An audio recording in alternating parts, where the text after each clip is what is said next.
Welcome back to Factory Sealed. It is November 7th, 2015. My name is Eric Peterson. Joining me today, Mr. Tom Reagan. It's good to be here with you today. It's just us, Tom. It is, just us, and on a Saturday. But they're probably listening to this on a Monday. So True. We're here Saturday, they're here Monday. So for them, nothing has changed. Nothing's changed except for us. And also, I'm recording this in a different room this week. And I'm recording it in a different city. Well, it's just too much change for me to handle right now. But people wouldn't have known that if we would have just come in normally and not pulled the curtain back. Should have done that. We need to stop pulling the curtain back. Sometimes you pull it back a little too far. You just give too much away. Yeah. Dan could have been here. He said he said he wasn't available to record on Sunday. I guess we didn't even tell him we were recording today. Hey Dan, you want to jump in? That's true. He was on PSN earlier. I don't know his movements now, but damn. Well, where's Jess then? She is, according to her latest message to me, says, "I think I'm going to pass and get some work done because I'm a boring adult now." Oh, no, Jess, you're doing it wrong. You got to can those responsibilities. Yeah, screw them. Do it for the show. Hashtag do it for the show. Come on. Hashtag do it for the show. I'm saying that to her. I dare you. I want more dedication, Miss Clarkson. What was that? Did you hear that? Yes. I must apologize. Yeah, we're in the key window right now for fireworks. You sure it's not an active shooter in the complex? I mean, I thought it was. You never know in North London. Just another day. To differentiate between fireworks and guns is pretty tough around here. A lot of gangs. Wait, I didn't think you guys had guns over there. You can still get them. You can still obtain them. I'm sure. I don't know. It's just a lot harder. There's no shops to get them in. You can just... but people still have them. Yeah. Okay. It's really uncommon, though. Really that's case in point for here in America. People want to outlaw guns or tighten up gun control. Uh-huh. People are still going to get them. Yeah, true. But they just won't be as accessible. It's like making crack illegal. People still smoke crack. But anybody can walk into a store over there, right? Do you need any kind of background or anything? So it depends on the state. Here in Arizona, no. You can just walk into a store and buy a gun and have at it. I forget about state law and federal law and stuff like that. I do forget about that. Yeah. And then it can break down to like city ordinance and... So it's like, because my dad traveled the States and he was saying things like, you drive from one state to another and then suddenly just the most obscure laws come in or they get phased out and suddenly you have to abide things a bit differently. I mean, like you can't tie your moose to a fire hydrant, or you cannot put an alligator in a bathtub, or you can't pet a sheep on Thursday. Yeah. What about all the stuff with the flags you were telling me about? Is that across the board or is that the flags? State?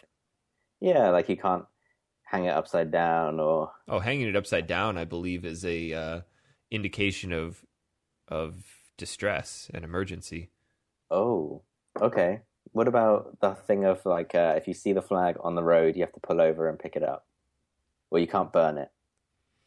They're proper. I mean, there's a whole process to dealing with a flag. Like technically, if the flag touches the ground, you're supposed to dispose of it, and you can only dispose of flags in a proper manner, like burning them in a ceremony. You can't just throw it in the garbage. Okay, yeah, because the flag is seems a much more meaningful symbol over there than it is in a lot of other countries, at least compared to here, anyway. Can kind of do whatever you want here. We love Old Glory. Oh yeah. But fireworks, right? What are you guys fireworking? I think it's just people in their gardens outside. And the thing is with London, it's so dense everyone's kind of living on top of each other, so they have like mini fireworks displays on their balconies, or That seems like a gigantic fire hazard. it's so dangerous. Like there's people doing it probably next door to my house, and we're packed in like rats here, so it's No wonder it's the kind Black of Plague spread so quickly through London. yeah. I mean, it's like you shared a Google satellite image with me yesterday of your neighborhood in Phoenix, and I decided to compare it to mine with the satellite image of London. It just looks like rows and rows and rows of townhouses and congestion. It's very grey. There's not much green around, and it Oh, was like it was kind of depressing, but it's different kind of setting, I guess. yeah. I'm surprised you're able to get a picture through all the fog and clouds and rain. It's not that bad. Well, actually, it really has turned recently. So our Well, clocks went back, and it gets real dark now. yeah, it's getting cold here. We dip down into the 60s. Oh, Yeah. 60s. I'm not going to work that out for me. 60s. Actually, you know what? For a while, I thought Dan wasn't going to be here because he was supposed to have gotten Fallout 4 today. Oh, yeah. But Because he ordered from an outlet where sometimes they send them a little bit too early. just a bit. Uh-huh. What's the name of the? Well, no, we don't need to give that out. But he No, got Metal Gear Solid on the Saturday before it came out. yeah, He got Batman before it came out. yeah. He just orders from that same retailer, I guess. There are a couple of others as well. They're all UK based, and they just seem to. I'm not sure how they get the logistics of it, but they must send it first class the day that they believe it will arrive on a release. But post is pretty quick here because it's such a small country. So have they changed it so that new games over there come out on Tuesdays like the rest of the civilized world, or because they used to come out on Fridays? I always thought they came out on Thursdays. So Oh my God! maybe, Look, I always remember Dan complaining because way back in the day of Voldemort Towers, new games would be coming out, and the world would release it on Tuesday, but he'd have to wait till Friday to get it. So if it was his game to review, he was already a few days behind. well, I don't know. Maybe it is Friday, but I remember when I worked in the game store, Tuesdays was the day where we did our price changes.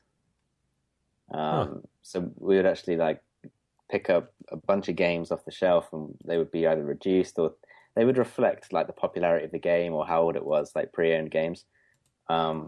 New releases were also on Tuesdays because we used to stock them all out. This was in 2010, so I think it's still Tuesday, but maybe it depends on the retailer. Maybe Dan just didn't know. Maybe, yeah, Dan Maybe is in just. maybe they were actually available. He's like, I'm not getting it till it doesn't come out till Friday. Somebody told him wrong as a joke.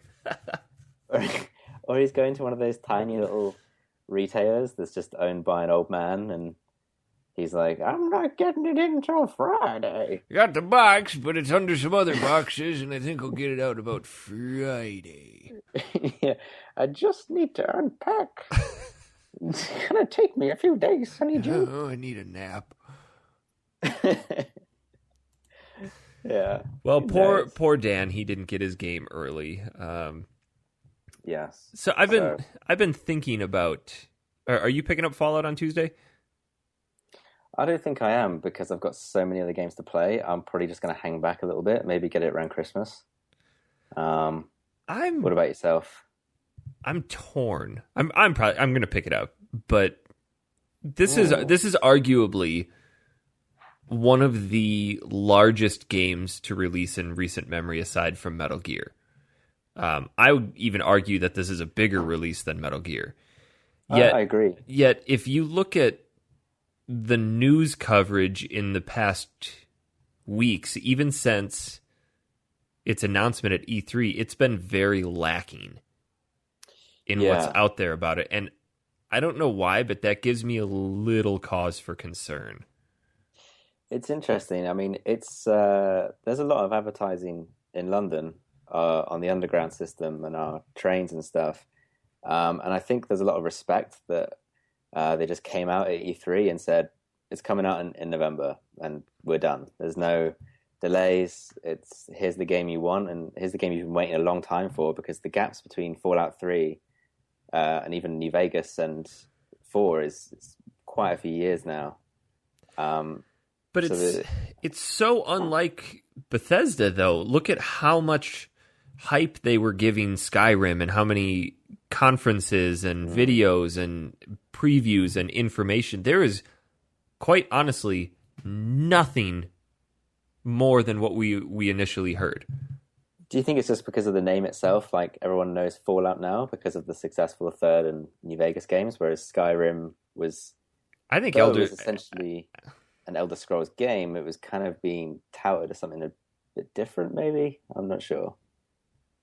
I don't know. It's interesting to read people's theory, not necessarily theories, but just thoughts and reactions to how they've been handling it. And Yeah. as far as people saying, like, I think the game is just doomed to, it's not going to live up to anybody's expectations. Because this is arguably, like, if Half-Life 3 were to ever come out one day, I don't think it would be as good as everybody would hoped it would be. Yeah, I'm not sure about that either.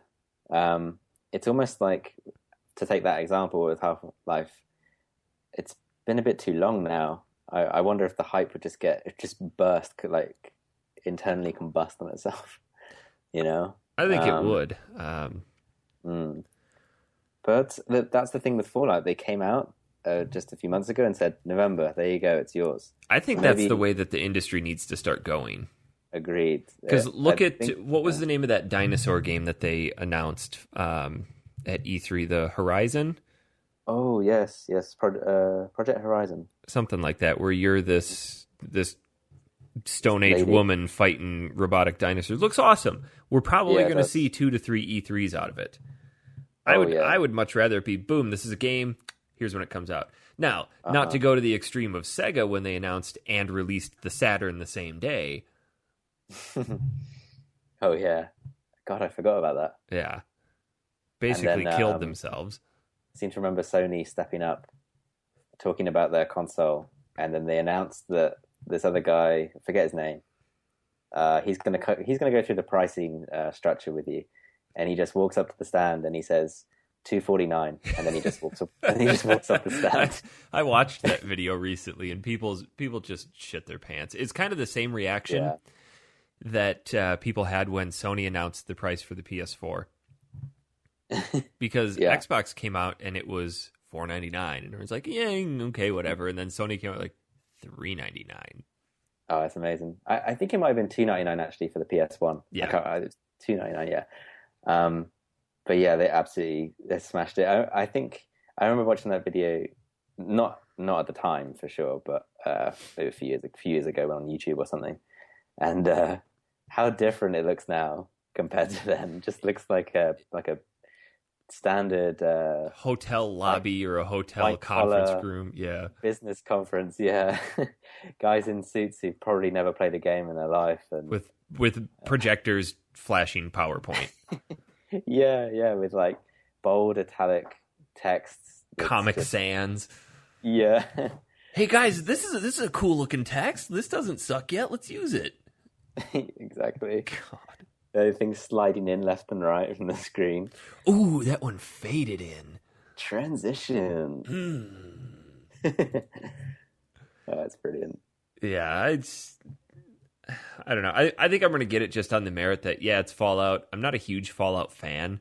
But I think it's going to look pretty. I think it'll be fun. Something to tide me over. It seems to really focus a lot on building stuff, like constructing. That's kind of what I'm excited for, because one of my favorite aspects of Skyrim was the Hearthstone expansion, where you got to build your own home. Have you ever played any of the original Fallouts? I played well, I can't remember if it was one or two, but they look quite similar. It's like that top down isometric, but it's all Yeah, turn based it's and an strategy based. It's very yeah, difficult. it's very difficult. It's so old as well. Like it's I think it's like a Windows 95 game or something. Yeah. It totally looks it. It's good, but it's nothing like. I mean, I'm surprised they called Fallout 3. I'm surprised they gave it the numeric for that. It doesn't follow on from the first two at all. It's a completely brand new series, right? It's kind of a reboot. Yeah, it's a reimagining of the series. A Whereas the Elder reimagining. Scrolls games kind of stuck along the same vein. I mean, Morrowind still followed us along the same line as Daggerfall and Arena, and Mm-hmm. but they Yeah, just expanded upon it. Whereas it's like going from a turn-based strategy to a full open RPG. yeah. So, yeah. So you feel like you're not gonna get I'm it on release, but you'll pick it up a week or No, two I'm still later. going to get it the day of, just because it's big and it's new and it's shiny. But I think Yeah. the big thing for me that I've always had a gripe with about the Fallout games is that they just feel too empty and too barren, and I feel like they're going to try to mask that with, hey, it looks really pretty this time. Yeah, and it does look pretty. I'm The not a big Fallout fan either, but that trailer did make me think, oh, I'd love to play that. Oh Does look yeah. really good. Um, Even just when you're choosing your character and he's looking in the mirror and you can kind of tweak and I think they've pre-programmed a whole bunch of names. Where they can say your Um, name. yeah, they might have like had a database of thousands of names. So I can finally call my character Tom, and they'll actually say Tom. Like, and I almost want to buy it for that because I want to be that guy. That's the way it works for me. It goes Jeez. back to our Final Fantasy VII conversation. Yeah, It's not Cloud, man. it's That's Tom. that's our yellow spiky haired hero with the Buster Sword. That's Tom right there. Tom Ragan Strife. Oh yeah, why not? Speaking of Fallout, did you see that our favorite motorized soccer game is getting a Fallout tribute? No, There's going to and be you are no way. there's a Vault Boy antenna coming out for Rocket League next week. Awesome. Yeah. They're keeping really current Rocket League. They kind of look at what's going on and they strap on extra decals and antennas and stuff. Even like, of course, for Back to the Future Day, smart move to put the DeLorean on there. Oh, absolutely. Um, You and I were talking about this before. I really hope they continue to do the themed cars. Like we were talking about putting Kit from yeah. Knight Rider in there. Oh, that would be so good. Can you The imagine? the Dukes of Hazzard car would be sweet. Um, there's Just a, imagine like if you don't have any boost on the Knight Rider car, every time you hit circle, it should just say Michael through the speaker. That would just be great. I cannot do that. Yeah, no Or one. the actual Batmobile. Oh yeah, of course. Dan would Um, buy that. He's not a DLC person, but he would buy that. They could do that for like the Batman versus Superman tie-in or something. Yeah, there's so much they can do with that game. They get to. I don't mind them making an extra few quid out of it as well. Like it's Well, we got totally the worth game it. for free through Um, PS Plus, so I don't mind. Exactly. I had no Yeah. qualms about spending $2 on a DeLorean for a game I've dumped probably 100 hours into. Absolutely. Yeah, it looks so good. Yeah. So we are here today to talk about a game that I'm discovering more and more that a lot of people don't even know exists. Right? I mean, there's not even a Wikipedia page. There's a Wikipedia page for its developer, which somehow kind of encompasses the game itself. Yeah. But fewer people still even know how to pronounce it, and I for years had been pronouncing it incorrectly. Yeah. That game, of course, is the PSP RPG PoPoLoCrois. PoPoLoCrois. Now, had you heard of this before I suggested it to you or not? I had definitely heard of it. I even had the UMD Oh, shit. back in the day not when it first came out because I didn't get a PSP when they first dropped. They were really expensive. Yeah, they were. Yeah, my friend got one. I was super jealous. most beautiful thing. It came out in like 2005, and it just looked so advanced. And even now, when I play PSP games on it, it still looks great. It still holds up. Yeah. Um, I mean, not that it's relatively speaking super old in terms of the retro stuff we normally cover, but it can handle a lot. And I remember picking it up probably about 5 years ago, like just in a used copy somewhere. Hmm. I think I might have played it for a maximum of 10 minutes. I just don't remember why I stopped. I don't think I gave it a chance. The story, I mean, we'll get into the story, but it doesn't pick up until much later, and perhaps it just didn't grip me. And It's a slow burn. it is a slow burn, definitely. But man, once it lights up, it goes full bore. Yeah, that's the accurate way to describe how the curve for this tale. The Definitely. introduction to the PSP was so interesting because I was a freshman in college in Milwaukee when the PSP was coming out, and one of the guys in one of my writing classes bought one the day it came out and brought it to class the next day, and I was just so jealous about it. And of course, I couldn't afford it. I was a poor college student. But over the course of that summer, I got a job at GameStop and ultimately ended up buying a PSP off of a customer for like $110, which was a smoking deal at that point. And got the Grand Theft Auto for it and a couple other games, and quickly realized this thing has zero good RPGs, and I wanted an RPG that I could take with me to school, so that between classes I could play some games. Obviously, instead of doing homework. So I remember we got a display unit in for PoPoLoCrois, and I'm like, this game looks awesome. It's done by Age Tech. It looks great. Cool, can't wait for it to come out. So I bought it the day it came out and just instantly fell in love with it, but I never actually beat it. And now that we're playing through it, I realized I never really got very far into it.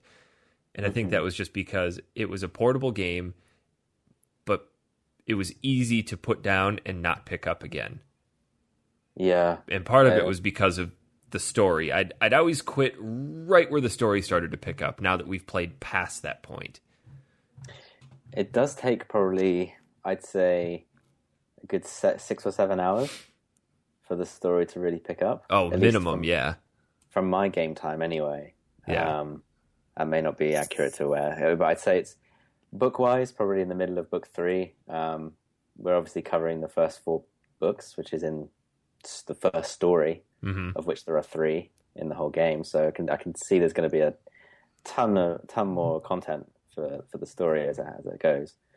But yeah, I remember as well, you know, you have those moments when a new console drops or a new game comes along and you have that image in your mind of when you first saw it, and that never leaves you. Like the first moment you picked up an N64 controller, or first time you saw 3D graphics truly in an arcade, or whatever it may be.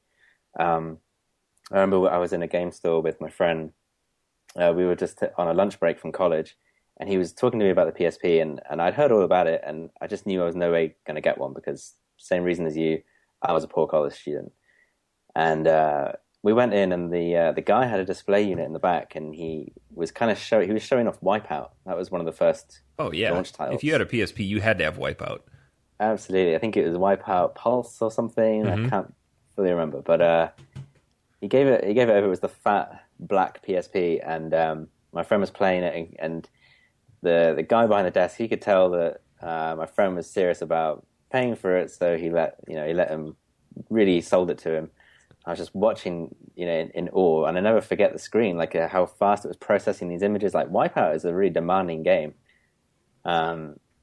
It's a racing game, fully 3D, and so the fact that it was processing all these images and colors so quickly, I mean, all you could compare it with at the time was like the Game Boy and the Game Boy Advance, mate, I think. Yeah. And I don't even think the DS was even around by then, was it? DS was, yeah. The DS was, yeah. But it just had nothing. It was nothing like this really like mature-looking console, because it had the big flashy screen, and it was all the familiar face buttons that we knew from the PS1 and 2. It was truly a handheld console at that point, because the PlayStation 1 wasn't that far gone. I mean, it was about 5 years gone, but still, the gap between handheld and console is about 4 to 5 years. Yeah, Yeah. And he bought one in the end, and he bought it with Grand Theft Auto Liberty City Stories, of course, Of course.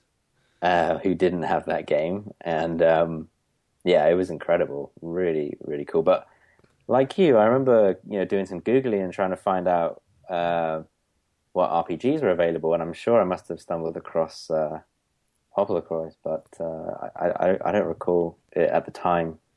It really kind of came and went, and in Europe, especially once it filters through the States and gets to Europe, if it's not successful in America, it's not going to be successful in Europe. No, of course. It's just the way it generally goes. And it's an anime, right? PoPoLoCrois? Yeah, so it was, my understanding is that it was a manga series that was originally published in a student newspaper, which was a subsidiary of another newspaper, which was later adapted into an anime series along with 5 RPG games, and this was all in Japan. I looked into the name because it's a very uncommon name. It doesn't make any sense in context to the game whatsoever, just the words. But apparently it's a meshing of 2 different words. Popolo in Italian means people, and croix in French means crossing. So the title itself is technically Crossing of People, which, if in context to the story, kind of revolves around this whole concept of love and compassion and friendship, and that the culture or the race to which you belong isn't as important as friendship between the races. And taking that in context of what we've played so far, it's like, okay, that name makes a ton of sense. Oh yeah, absolutely. It is an anime, but it is actually based on events that come after the PS1 game. Is that right? I think a PoPoLoCrois game came out in Japan only in the mid-90s, and the anime came along a couple of years after. And then I think there were actually a few other games that came out as well, and these are all Japan releases for PoPoLoCrois games. Yeah, there's the original game and 4 sequels, which were only released in Japan. And then they made the PSP version, which was the first of anything PoPoLoCrois to be released in the States and in Europe. And it's a combination of PoPoLoCrois Monogatari, which that scenario is included in Story 1, which is what we're playing today. And then it's PoPoLoCrois Monogatari 2, which is included in Story 3. But the gap between the two is a completely new scenario, only on PSP. That's my understanding of how this game is constructed. Yeah, that's it. That's what that's my understanding too. I wonder what made them decide to go for the American and European markets. If they were so, fixed on Japanese only releases. Why they suddenly made the jump. Maybe the PSP was crying out for a role-playing game, and they just... I think that's what it was. Yeah. Come to find out, there's actually another one coming into the States by Xseed, and Xseed is the company that does the Legend of Heroes Trails in the Sky, which is arguably one of the best JRPGs in recent memory. They're going to be bringing PoPoLoCrois Story of Seasons to the United States next year. Oh wow! What's that? Is that for the Vita or? That I don't know. I guess probably it would be, but yeah, I've heard so much about Trails in the Sky. 3DS. 3DS. Okay. Yeah. Winter 2015 for the US. Ooh. Nice. So, do you have a 3DS? I don't have a 3DS. I would like a 3DS though. This might be a reason for you to get one. That's true. And there's a few reasons. Every time we've talked before about specific JRPGs and 3DS only, and so I'm getting more and more reasons to drop the money on that one. Actually. Oh wait, looks like it's actually already out. Oh. Oh wait, no, February 16th, 2016. Sorry. Oh, you're killing me. It actually looks really cool. What's it called again? It's called Return to PoPoLoCrois, A Story of Seasons Fairy Tale. Kind of a bungled name, but Oh, right. It looks really good. yeah. So Nice. this game, you and I were trying to come up with, if we had to describe it in one word, and I think we'll come back to this a lot, you and I both agreed that the best way to describe PoPoLoCrois is whimsical. Yeah, that's Just really hands down. It's not your traditional. Well, it has these elements. It's not your traditional JRPG with knights and castles and like dark middle age themes. It's 12-year-old kids in this fairy tale wonderland. Yeah. Working together to establish friendship. So Yeah, it's really heartwarming. It's got a traditional RPG narrative that is anyone familiar with the old PS1 and SNES RPGs would adore. It's very cutesy and friendly. I mean, even the bad guys aren't especially evil. No, they have evil intentions, but they're still likable characters. Exactly, they're kind of goofy at times. Yeah. So yeah, there's nothing with like extreme malice or any dark themes. It's all kind of lighthearted, but with an ultimate, challenge and purpose. So the way this game is broken down, the way we're going to be breaking it down, is there are 3 stories, and within each story, there are books. So obviously it fits that mold of fairy tale because fairy tales are in books and in stories, and it's really cool the way that it's all pulled together. So we're going to break this whole game into 3 shows, and in each show we're going to cover a different story and all the books within. So the first one is called Ice Demon.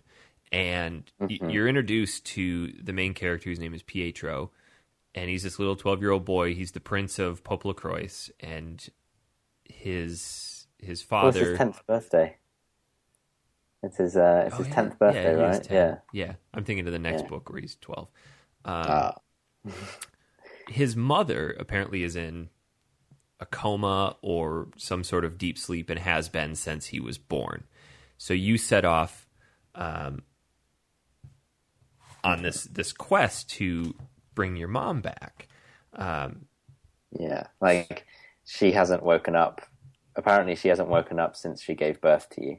Yes. That's what the king tells you. And they give you a little bit of background about the kingdom itself, and it's been 10 years since this land was covered in snow by the ice demon, and to combat this ice demon, a white dragon appeared to defeat it and throw it into the underworld, but in the process, the dragon went with it. So the game picks up with Pietro celebrating his 10th birthday. However, a typical 10-year-old who doesn't have his mom kind of still feels sad and alone. He thinks his mom is dead, but he doesn't really know that she's not dead. He's never seen his mother, basically. So one day he's out on his balcony during his birthday, and he sees his dad, the king, walk into a tower in the back of the castle, and decides to follow him, and finds his mom sleeping in the bed there. Yeah, he's just been hiding her all these years. Which, from a medical standpoint, is crazy. Yeah. I mean, let's face it here. You've been laying there for 10 years. Your muscles have atrophied. What have you been feeding? You've been pooping? You've been peeing? Like, that place had to just smell disgusting.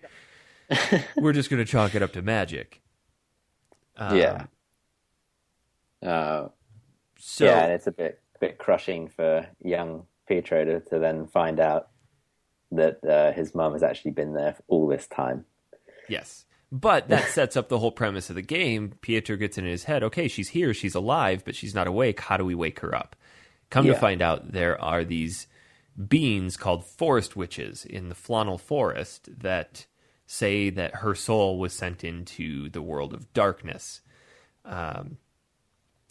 So he sets off to find these forest witches.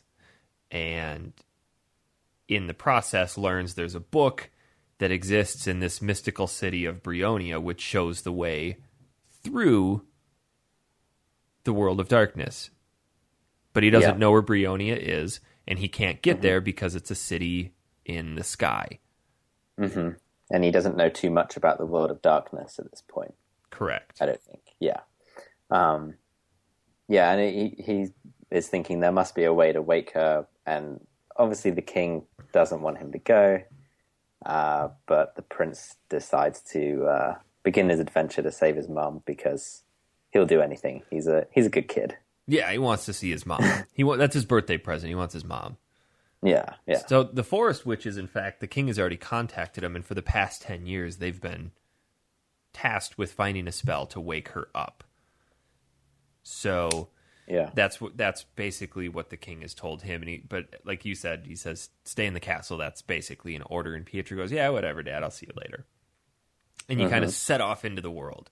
And there's so many cool things. Like, this is the first time you actually get to move around. And once you bust out into the world, there's no overworld map, but there are these pockets of overworld between cities. And within there, you encounter your typical random battles. And I think we should take some time to talk about the combat system, because as far as JRPGs go, this is one of the more unique ones. Yeah, absolutely. I was going to say, as soon as you leave the town of PoPoLoCrois, boom, like the battles come along pretty quickly. The encounters for me, I felt were very frequent. Very. Yeah, and so the battle system, I remember when I first played it, the reason I can think that I might have put it down was because I don't normally like those kind of grid-based systems where battles typically take between 20 and 30 minutes to complete. Reflective of anything like Final Fantasy Tactics is the one game that comes to mind that uses this kind of chessboard system setup. I used to troll around for PS1 JRPGs with a friend of mine, and we would always make sure that it definitely had a standard turn-based system, old school, that we really liked. And if we picked up one that had the grid, it just went straight back to the store. There's one game that came to mind. It's such an obscure game. I doubt anyone's heard of it. It's called Kudelka. And I think it's on like 4 discs, and we bought it, and it was so bad. Like, you just had to move. You could only move like 1 or 2 squares left or right, and it was just janky as hell. Awful story. I mean, all these things, other elements didn't help the game, but it kind of instilled this massive dislike of grid-based battle games. With PoPoLoCrois, that grid very much exists, but it actually becomes more of a hybrid of the traditional standard turn-based games that you'd be used to with original games like Final Fantasy VII, for example, or Grandia. Grandia is probably the most accurate example that could contrast, that is most similar to PoPoLoCrois. The first thing I remember, actually, when you leave the town was what would have been really useful would have been a compass, so that you just know where to go exactly. You feel like the camera is very zoomed in. You can't really see the world around you. Well, and it's at that weird isometric angle, and it's on the world map. It's easy to navigate, but in the battle, since it's grid based, but you're at a diagonal. Well, left doesn't go left; it goes up and right, and down goes down and left, and absolutely. Yeah, it's interesting the way that grid works out. But yeah, the first 5 hours of the game, I was comparing some of my old game saves and where I was in the story, and one of them I was still in book 2 at 11 hours. Oh my God. And I think a lot of that had to do with not knowing where to go or getting lost, and then you couple that with the random battles, and anyone who's played an RPG knows, okay, if you run away from too many battles, you're just setting yourself up for failure in the future. So continue to fight them, but they give you no direction. And I think we were talking about this in the Chrono Trigger show, where it's a true JRPG where you have to pick up on the context clues and listen to what the people are saying and just understand at what point of the story you're at so you know where to go next. They're not going to just give you a menu system and say, this is where you go. Now, with that being said, there is a map you can look at. It's an overworld map, but it's so freaking useless that it may as well not even exist. It's so useless and really confusing. I had to open it a couple of times. Like, what the hell is this? There's one overview which is, it's like looking at, say you were trying to go somewhere in your local city. It was like looking at like a map of the Earth. Just so scaled out that you can't really picture relatively where you are right now. Oh yeah, it's like if you wanted to find out how to go to the grocery store down the street and you were looking at a map of the whole state, and then it's just got a flag on your city. That's about as useful as it is. That's a completely accurate representation of that first map, because it looks like I think there were two maps. There was another one underneath that was.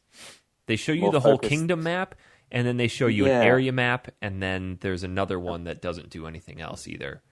Correct. So ultimately, kind of useless. Now, okay, I can forgive not having an interactive map or mini map. That's okay, but a compass would have really helped, and you kind of would have fitted with the style of the game really well, I feel. Yeah, kind of like what Ni no Kuni did with the gold star. Yeah. This is where you go next. That'd be a huge help. Even just knowing north, east, south would be easy, because not to jump around too much, but later on you're in such huge, vast areas that look the same for ages. Mm-hmm. And when I say the same, I'm talking block color, like in the snowfield. I'm talking about. I was going to say the same thing too. Yeah, but the combat system as a whole is largely unique because it is very fast-paced. The battles are short, but it is grid-based, and it's very tactical, where you have the ability to move your characters around on a grid, and as you level up their agility, you can increase the distance in which they move.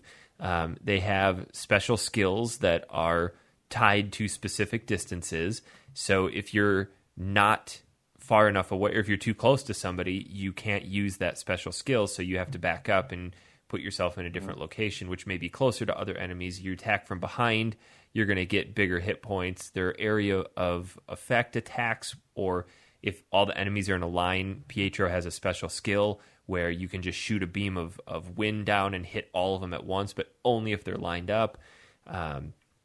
It's really interesting. There's a lot of tactics to it. And actually, to be honest, the feature that I've been using quite a bit when I'm just trying to level grind is the auto battle. Oh, okay. Did you turn that on at all?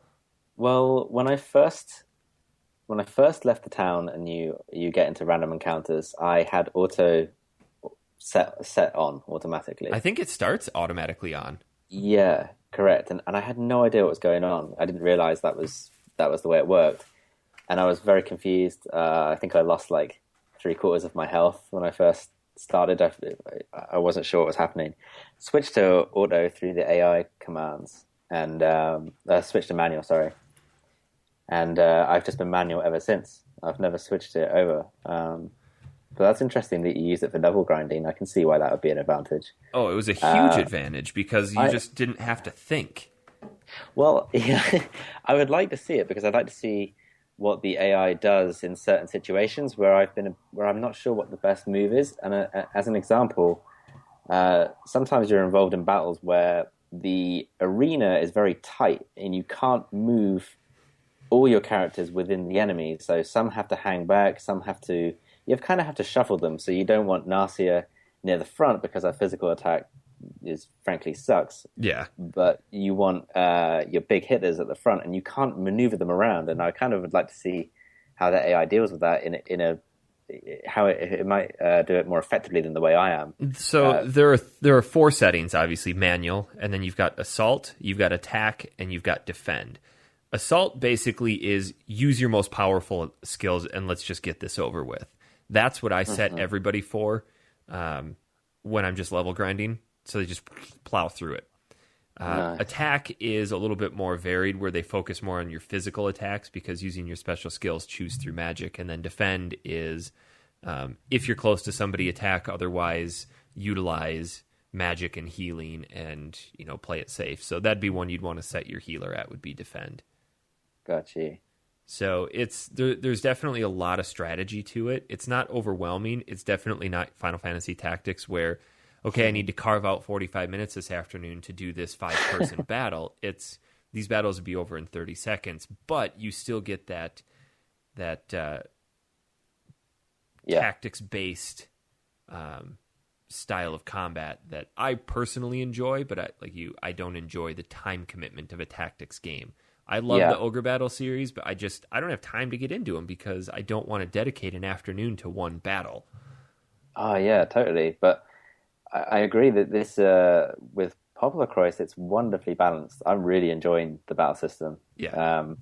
Random counters aside, I mean that's always something that is either it's hard to get right, but you can even cast spells to avoid random battles if you want to. Oh, so. I didn't know that. Yeah, I didn't know it until much later. Not until book 3 did I realize that you can cast. I think it's Guardian on Pietro.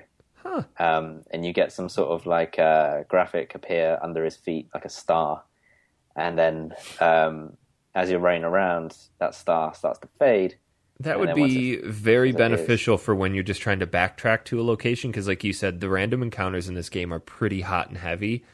Yeah, definitely. And there is no fast travel. The only fast travel that I've technically found is when we'll talk about this later, but between two cities, you can go through a mine shaft and it moves you fairly quick. It's still a long walk, but there are no enemies.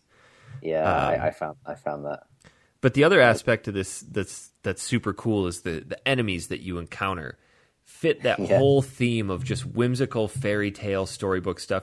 You're fighting praying mantises dressed up as baseball players, and they use attacks called slugger, where they'll swing a baseball bat and hit you with a baseball. Pandas that roll giant tires at you. That's just hilarious. It's fun kiddie stuff. If you're looking for something super dark, deep, serious, you're not going to find it here. But what you do find is so cohesive that it's just fun. Yeah, I mean, even the bosses, they may have the right textures and lines to make them look scary, but then the colors are so vibrant that it helps balance that. It gives them a cartoony feel to it. It's definitely a very cutesy game. Yeah, they make the bosses look like they're definitely end of book, end of level, end of stage bosses, but without demonizing them too much. The other thing that this game really has going for it, moving forward in the story here, is the towns that you come across. In most RPGs, there are a lot of NPCs, but those NPCs don't really serve a purpose to advance the story other than, welcome to this town, and oh, this person did this to me. Like, they don't expand the story much, whereas the very first town that you come across is this town called Takanen Village. And the first thing that you see when you walk in is a robot. Just this square, he almost looks like Claptrap from Borderlands. And he's just standing there milling about, talking to people. You're like, what a robot? What the hell's a robot doing in here?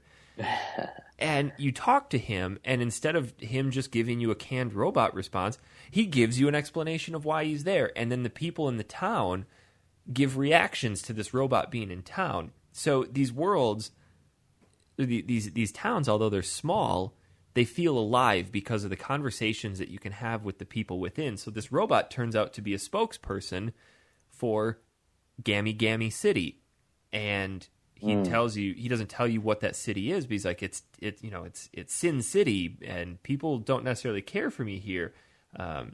Gammy Gammy City was built by the Gammy Gammy Devil to idolize himself, and I'm here to basically serve as a tour guide attraction. Do you want to go to Gammy Gammy City? Let's go. I mean, we need commerce. Let's get some visitors up there. And everybody in the town is a little put off by it.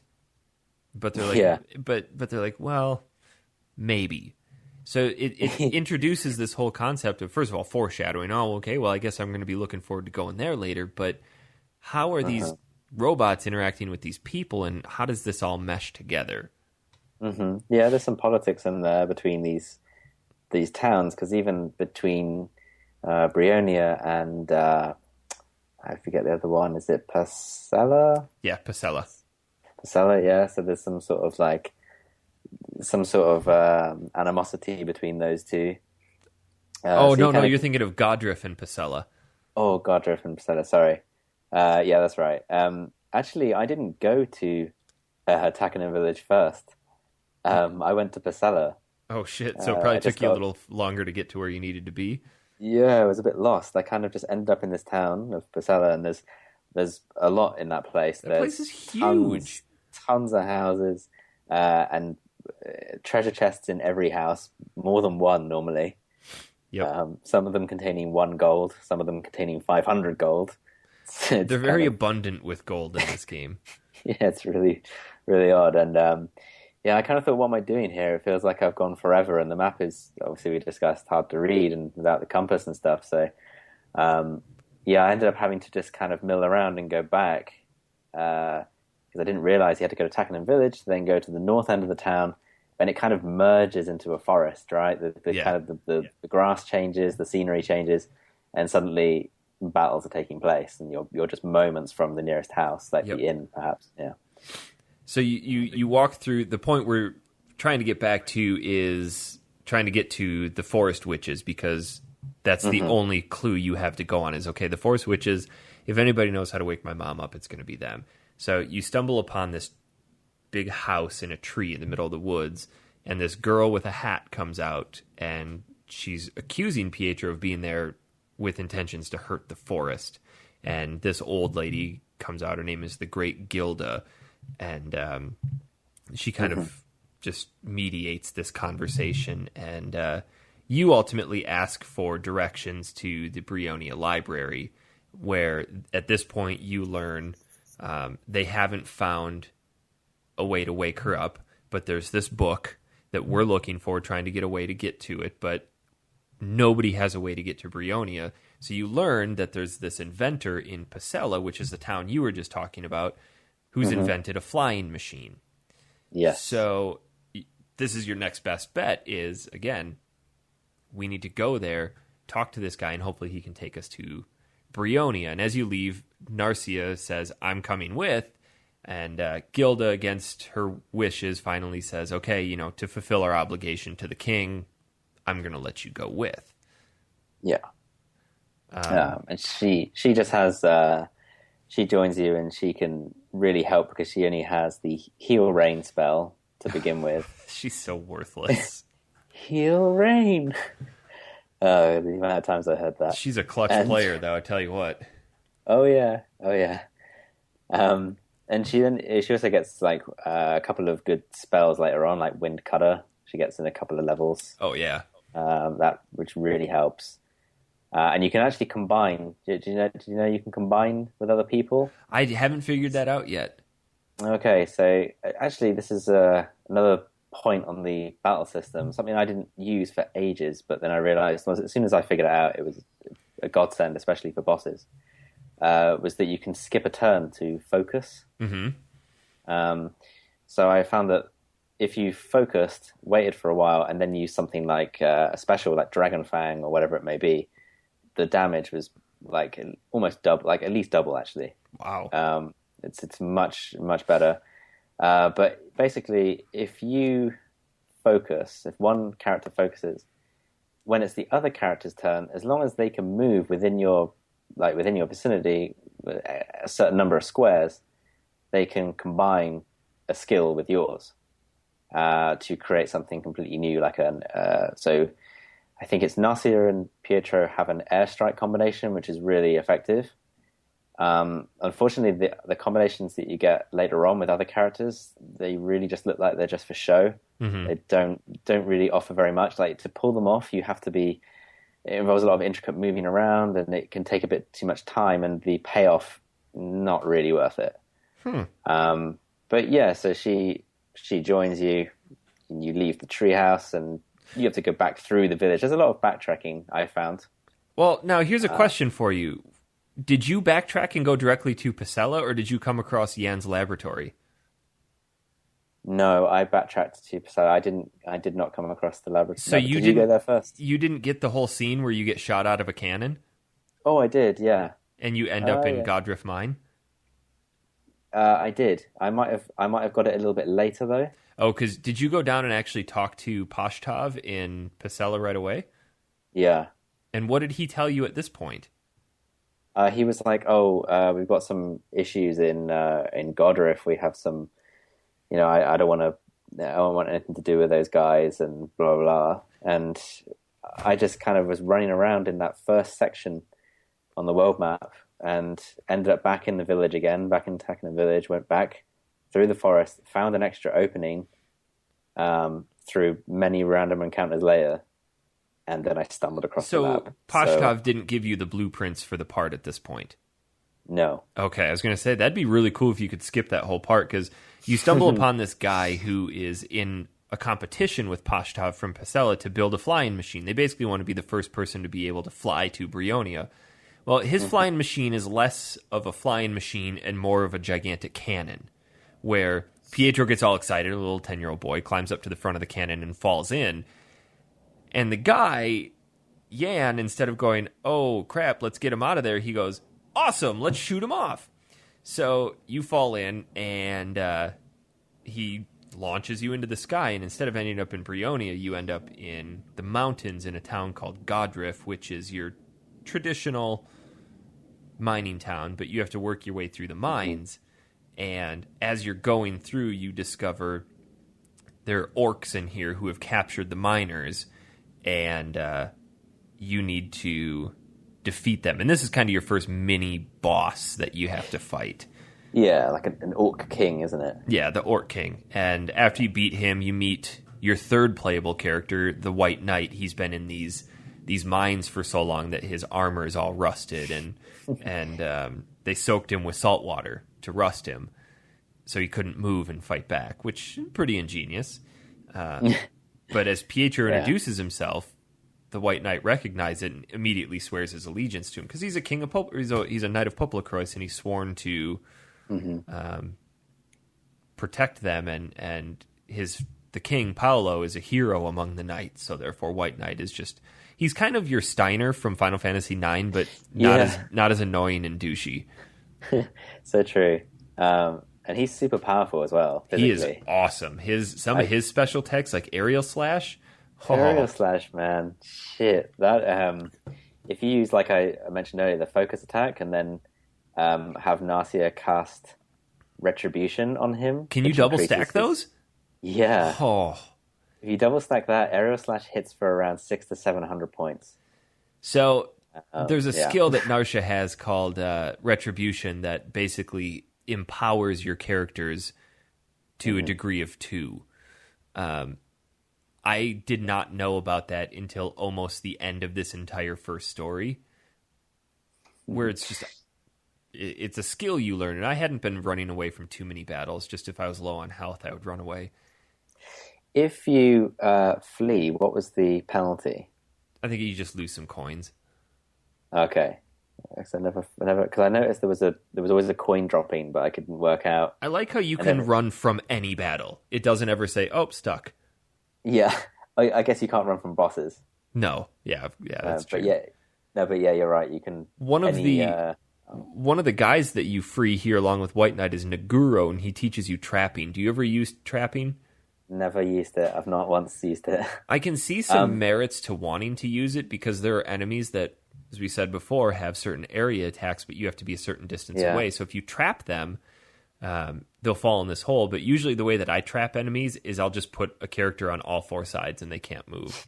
Yeah. I did that with one of the bosses and just lit him up. That's awesome. Yeah. I know what you mean. It's I feel like it's probably is quite a good skill, but it's one that I'd only use if I was really invested in the battle. Mm-hmm. Like laying traps in the arena and getting people stood in the right areas. Maybe having the healer close to Pietro so that when she casts Healing Rain, it can heal you both, because she can heal everyone within X number of squares. So it feels like you would use it for a boss fight more. I usually just keep everybody clumped together for Heal Rain. Like, all right, just hit all 4 of them at once. Yeah. Yeah, totally. So as you leave the mines with White Knight, Naguro is actually the person that pushes you further along, because you get back up to Godriff and people are there talking about this strange little critter that's been coming and going with a red mustache and a mask, and he looks like a devil. So therefore you kind of think back to Takanen Village and how people were talking about Gammy Gammy City, and like, okay, has the devil been coming to town here? Mm-hmm. But then they start talking about what's going on in Pacella, and everybody in the world is aware, or the kingdom is aware of this competition going on about the flying machines, and they're saying there's this rumor of a magician in a yellow hat in company with a designer in Pacella who's trying to invent something to reach Brionia.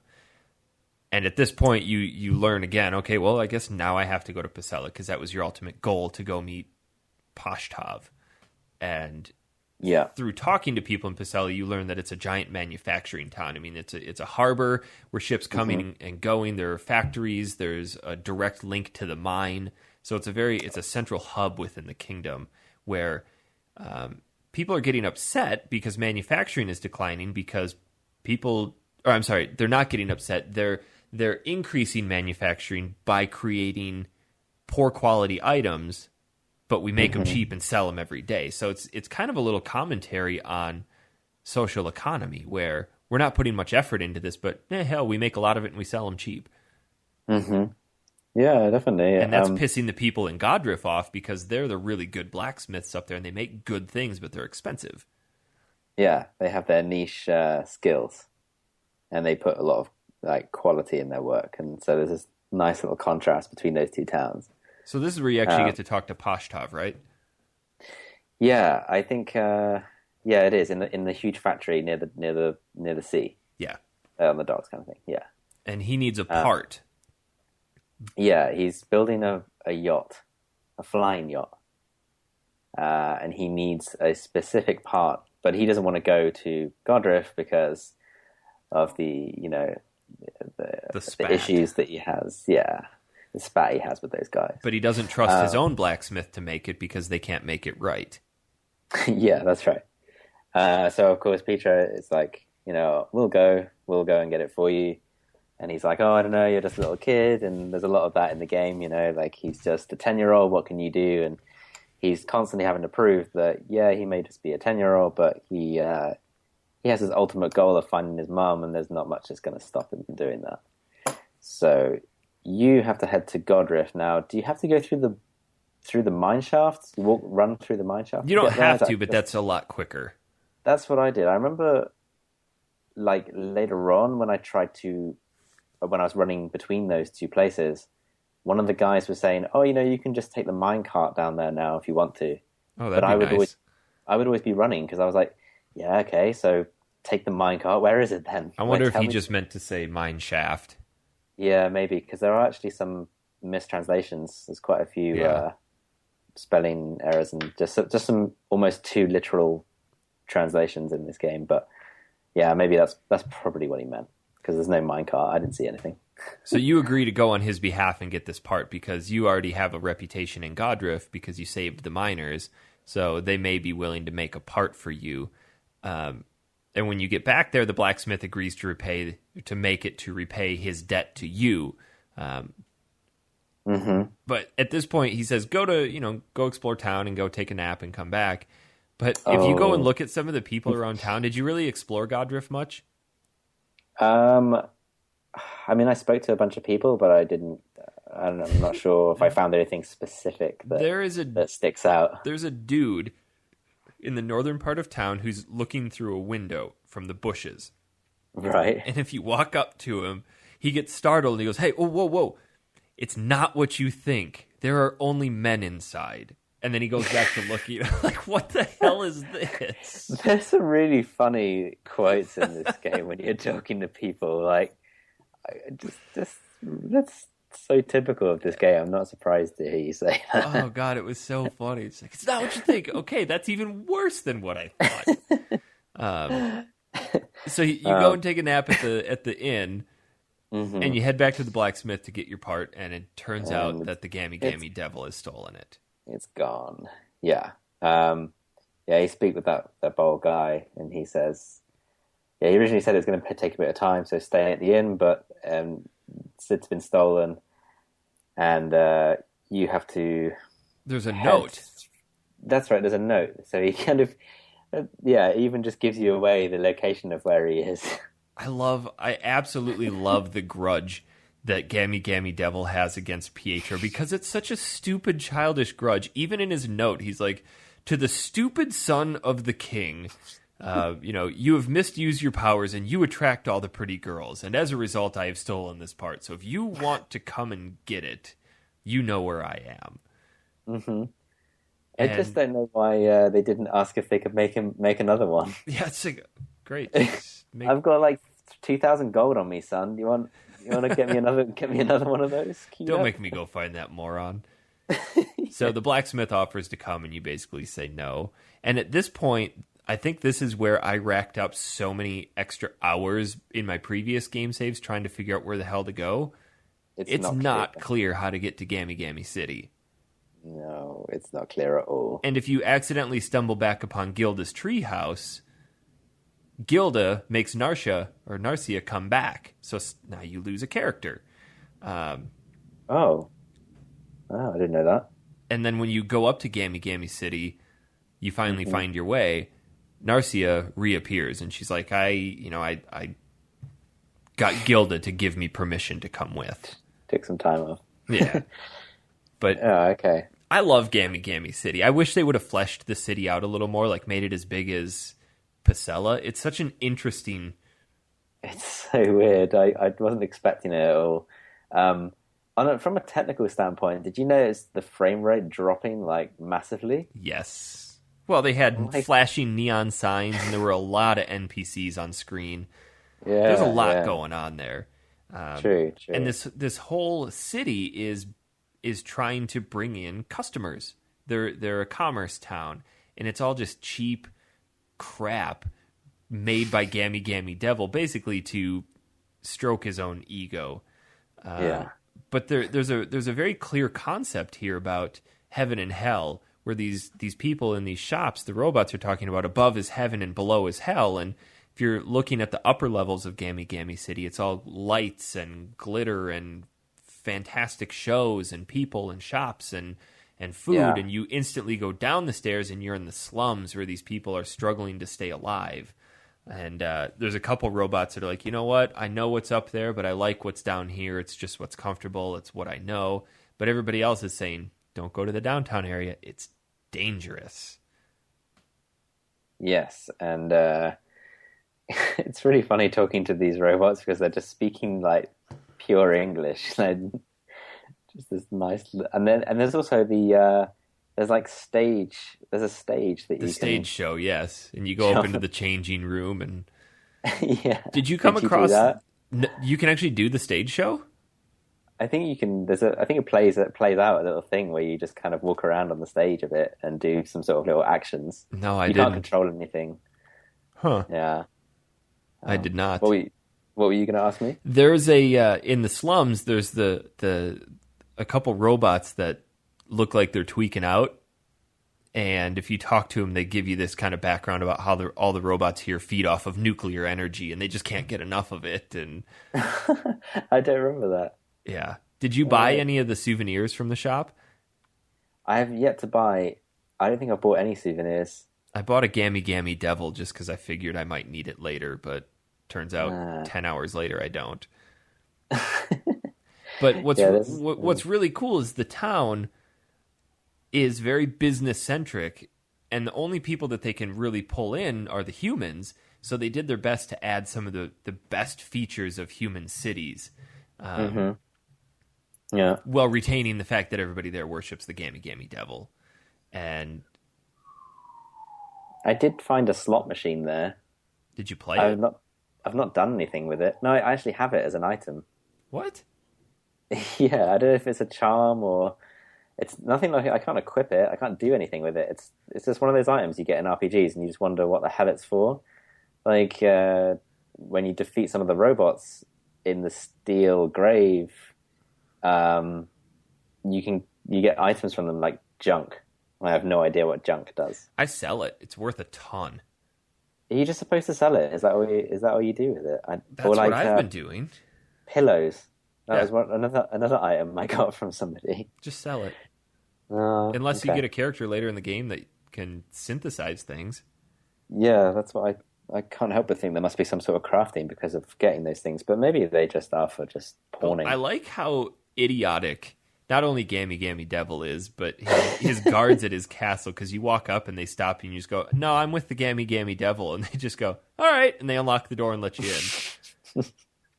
So Yeah, he's he hilarious. you come in and he just instantly starts pandering to you, and he's like, "You're such an idiot. I bet you can't get to me. I challenge you to reach my room." So you have to work through none of the levels in this game are very hard or particularly difficult. Find an ID card. You have to activate the power for the elevator, and That's right. they're talking. Oh, Oh, go ahead. I did find it a bit difficult when you had to, right at the end, you have to examine this big chair, and that enables you to go to the control room. Yes. I didn't get that for ages because Uh, it isn't really. I guess it's kind of clear because the one feature in the room that really sticks out, but I just didn't click on it for whatever reason. It just wasn't something that I would normally interact with. Normally you've Yeah. got like doors, chests. Well, I thought at You- that point, hadn't you seen him ride his chair up? Oh yeah, true, true. I guess I just didn't. I just Didn't pay switched. attention. Um, Yeah, you Yeah. finally get up to him, and he again starts to insult you, and he's like, "Hello, son of Paolo Balacalababa," and Pietro, he's like the hated king of PoPoLoCrois, and Pietro looks at him and goes, "That's not his name." Just really just calls him out. You're such an idiot. I mean, you're not even Yeah. funny. Um, Yeah. but you fight against him, and ultimately beat him, but you Yeah, don't he get kind the of. part back. Oh yeah, that's right. Yeah, he hops into some armor, and then you fight him, but you don't get the part. He runs off and he sets a timer for the place to blow. Just detonates his own shrine. It's like, He's such what? an idiot. Oh shit, that didn't work. Fuck this shit. Let's blow it up. And you find out that every exit is blocked except for the trash chute. So you just decide to jump down the trash chute as this thing is exploding. And in the distance, you see the Gammy Gammy Devil fall into PoPoLoCrois. And at this point, you see him. He parachuted into this field, and Narcia wants to go over and help him. But he takes off. But in the process, he dropped the part. So you make your way back to Pashtov with the part. Oh, he gives you the part, does he not? Does he? He crashes out in the field when you're on your way back to Takanen village, and he's crashed and he's on the ground, and Narcia kind of helps him up and like checks he's okay, and as he walks away, he kind of feels bad that they looked after him, so he has this kind of infatuation with Narcia Oh, yeah. and feels bad, so he's like, huh, okay, fine, you can have this part, I don't need it anyway, whatever, I'm the Gammy Gammy Devil, I'm fucking awesome. He's just Screw you guys. He's this guy that has this huge false sense of self-confidence. Like, everybody likes me. And actually, no, they're not laughing with you. They're laughing at you. Yeah, absolutely. So you get back and build the yacht and spend all this. He actually makes you build it. And Yeah. I think as repayment, he lets you borrow it. And at this point, you learn that Narcia can't come with. Because forest witches, their powers only work on land. If they get near seawater, their powers will dissolve and they'll be dead. So you take off without Narcia and sail to Brionia, but in the process, it cuts back to another scene where you see Gilda and Narcia are predicting this fog and this monster. And Narcia wants to find a way to warn them. And Gilda says, no, if you go out onto the ocean, you're going to dissolve.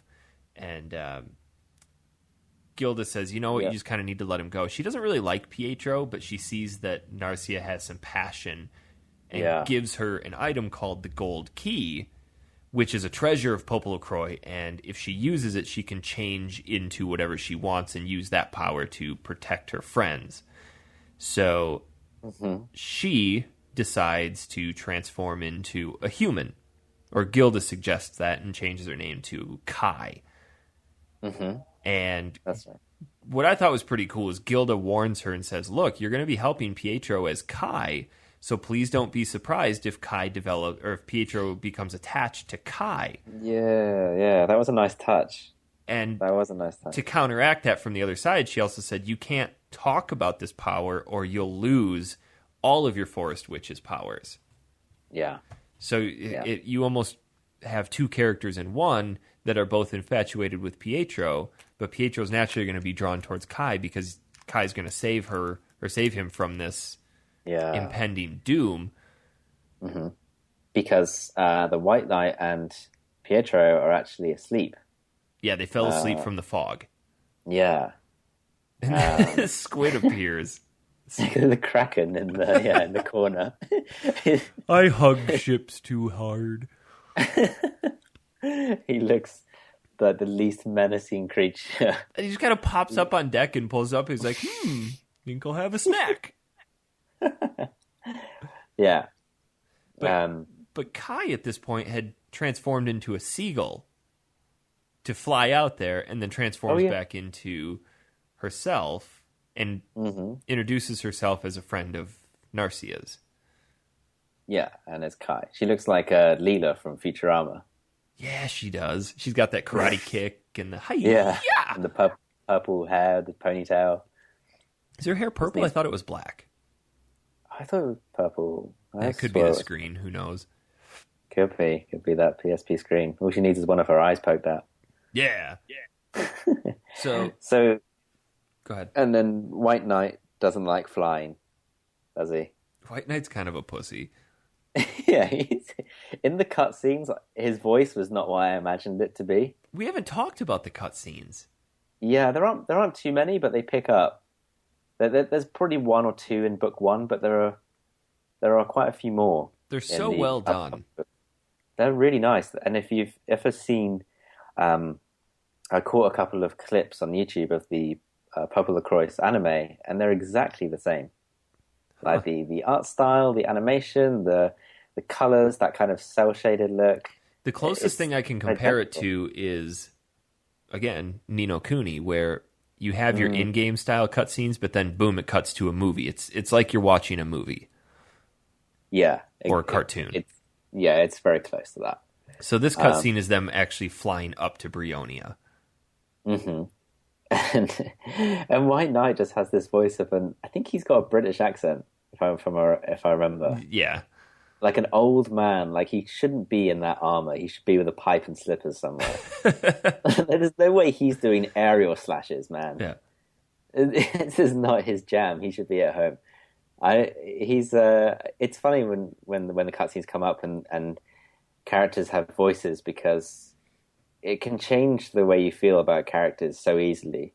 Like, Gammy Gammy Devil just sounds so... You don't really... you do hear him in cutscenes later on. Yeah. Yeah. Because he's always saying things like, why are we always falling and stuff. And his voice is obnoxious. His voice is really obnoxious.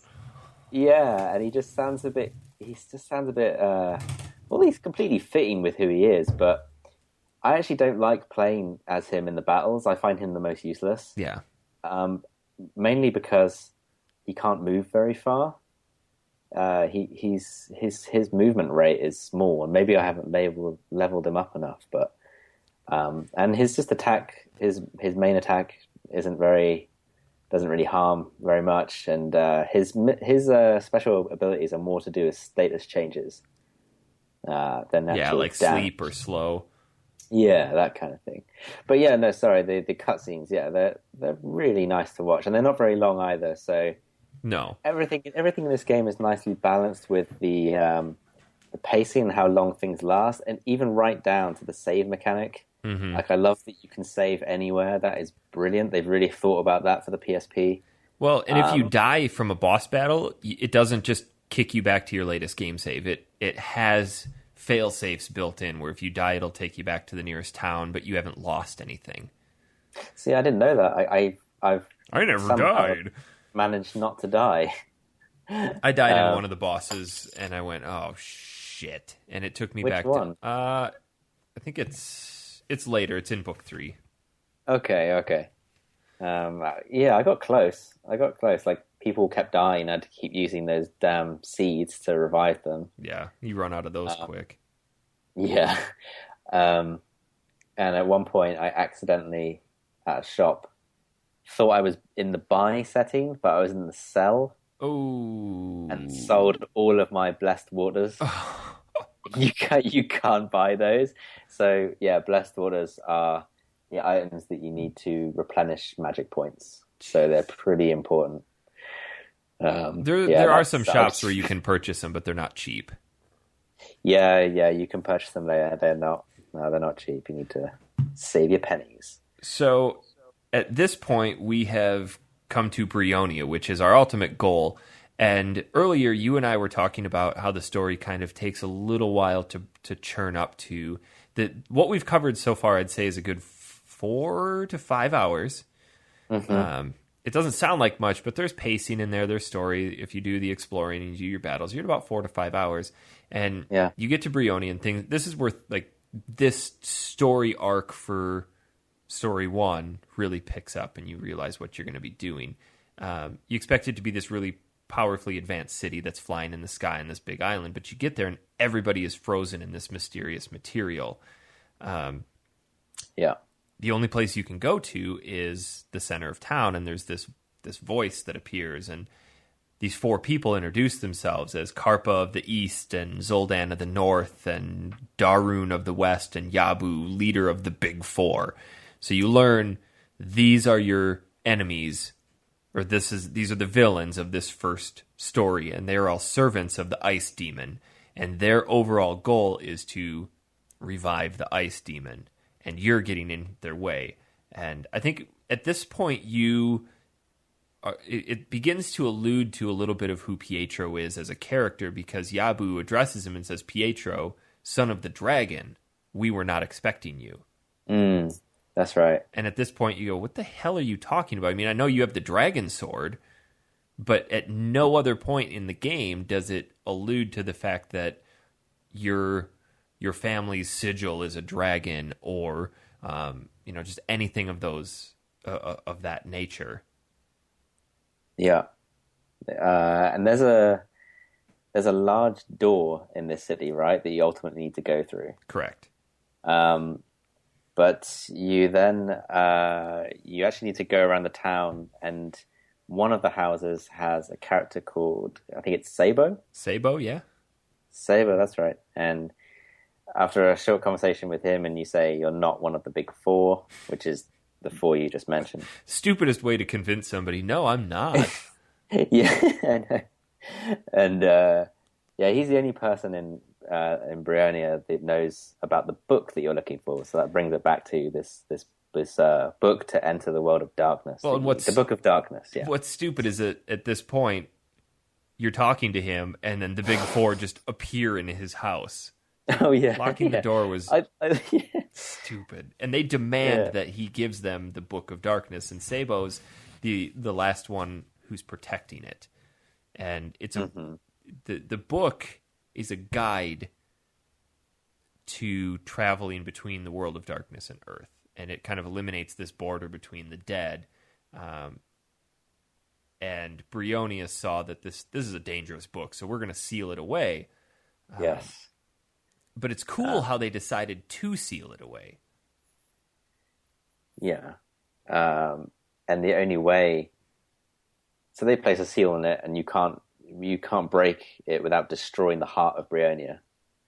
It's in a crystal underneath, and that crystal's power is what's keeping the city afloat. Floating. So That's right, the only way to get the book is to destroy the city. And obviously the big four, they don't care. Like, whatever, we'll just destroy the city.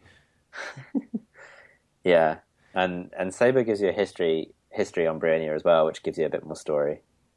And is that where he's talking about 3,000 years ago? It was this prosperous city. Yeah, and that he and his fellow people were immortal and stuff. Yep. Or that they are immortal. Yeah, so he whines on about that for a bit. They harness the power of chaos. That's right. But the prophet, there was a prophet that foretold the destruction of the city. So here we are at that. There's a machine that's keeping it alive called the Baru machine. And the Baru is what caused the immortality. So everybody left Brionia because they discovered, okay, we don't want to live this life of immortality. and Sabu stayed to prevent that from ever happening again. Yeah. And you then have to go back to that big door, which is now open after having this discussion with him, because he runs off and you have to chase him, right? Yes. I remember. And the big four are already inside. And don't forget, our friend well. Gammy Gammy Devil shows up. Oh, yeah, because he's not with you at this point. No, he shows up because he's trying to get this book himself for who knows why. He's just an idiot. Why is he so interested in it? He has no business being in the World of Darkness. To build another Gammy Gammy City because he blew up his old one. I wonder if you go back to that if it's destroyed. Yeah, because, I mean, you're only, from the story standpoint, you're only blowing up the castle, not the actual city. So maybe you do go back. I don't know if the city can last without the castle, but who knows? But he does join the group at this point because you want his help to destroy the heart to get the Book of Darkness. Maybe he's trying to get the book to give to Narcia to win her over. Yeah, he loves Narcia. But you get in... What's that? He's in it for just for Narcia. He's only with you because she's there. He can't stand the Pietro. He hates Pietro. And the White Knight and him have some good banter as well. Oh yeah, it's very well written. Yeah. But you get in there and discover Yabu has already stolen the book, so you have to go back to Sabo and tell him, hey, this is what's happening. Brioni is going to crash, and then Sabo says, hey, based on our trajectory, we're going to crash right into PoPoLoCrois unless we can destroy Baru's heart, which is the heart of the machine keeping the city afloat, and cause it to crash into the ocean. Correct. And at this point, Gammy Gammy Devil runs off into the castle. Yeah, and after doing some trekking around the castle, like finding your way around, opening chests, you actually come across the Gammy Gammy Devil, and he's reading a book. Yes. And I'm not sure what he's reading about exactly at this point. Like, it's just kind of odd how they knew that the party had to meet him somehow, and they just thought, well, we'll just have him reading somewhere, just have him chilling out with a book. And I think there's some discussion between Pietro and Gammy Gammy, and they have this kind of mutual understanding. He's certainly not a friendly character, but it's like, hey, we might as well pull our resources here, and we both kind of want the same thing, and fight the big four together because their intentions are a lot more evil than his. Well, and you end up having to destroy the Baru's heart. That's another boss battle that comes up. Yeah. But the part that actually I got ahead of myself earlier, when you're done and you discover, okay, we stopped it, it's not going to crash into PoPoLoCrois, everybody needs to go their separate ways. But the Gammy Gammy Devil runs back into the castle. His airship is right next to him, but he turns around and just runs back into the castle. And then you go and get Sabo, or to go to your yacht, and Sabo goes, wait, I need to get something from my house. And he wants to bring this big crystal orb with him, and eventually he says, you know what, I left it all behind. And as you're leaving Brionia, you get caught in this downdraft, and everybody falls off the yacht. And Kai, at that point, uses the gold key to transform into a dragon and save everybody. And that's right. Take them back to the city. And that's the end of book 1 within story 1. And Sabo is now mortal. Correct, because Brion has been destroyed, Maro's heart has been destroyed, and he is now on Earth. Mm-hmm. So this is where the story picks up, and it's like, okay, we understand what's going on. We still don't know who Pietro's mom is or where she is or why she's the way that she is. But there have been some allusions to it. And we know that the ice demon attacked PoPoLoCrois 10 years ago. And now the Big Four are trying to revive them. Or to revive the ice demon. And you need to prevent that from happening. And book 2 covers that. Yeah, definitely. And you start off at the treehouse again. Because, you do, because Kai is there, or I think it might be, Yeah, no, Kai's disappeared and Narcia's there, Yeah. and it's because they've done the switch. And Narcia says, "Oh, Kai told me about what you guys did." Yeah, because they're friends or whatever. And You learn that the Big Four headed to the Sword Mountain, and then this yeah, robot shows up with a letter for Narcia. yeah. Do you remember what the letter said? It said something about I'm offering my services to you and that idiot prince. Yeah, that's right. Yeah. So you should meet him at Gami Gami City. And at this point, I thought, oh man, I've got to go all the way back to Gami Gami City. And thankfully, the Gami Gami Devil picks you up in his plane, probably halfway there. Yes. Well, you're going to Sword Mountain to meet this old guy named Raduk. That's right. Raduk, because he'll know how to get you into the world of darkness. But you're right. Gami Gami picks you up in his Flying Wing DX. Yeah. Did you catch the perverted upskirt joke? I don't think so. I haven't got it written down. So as Gami Gami comes to pick you up, he drops his ladder, and then the White Knight climbs up, and then it's Narcia and Pietro, and Pietro says something about, Narcia says, Pietro, maybe you should go first, and then he kind of looks at her, is like, huh?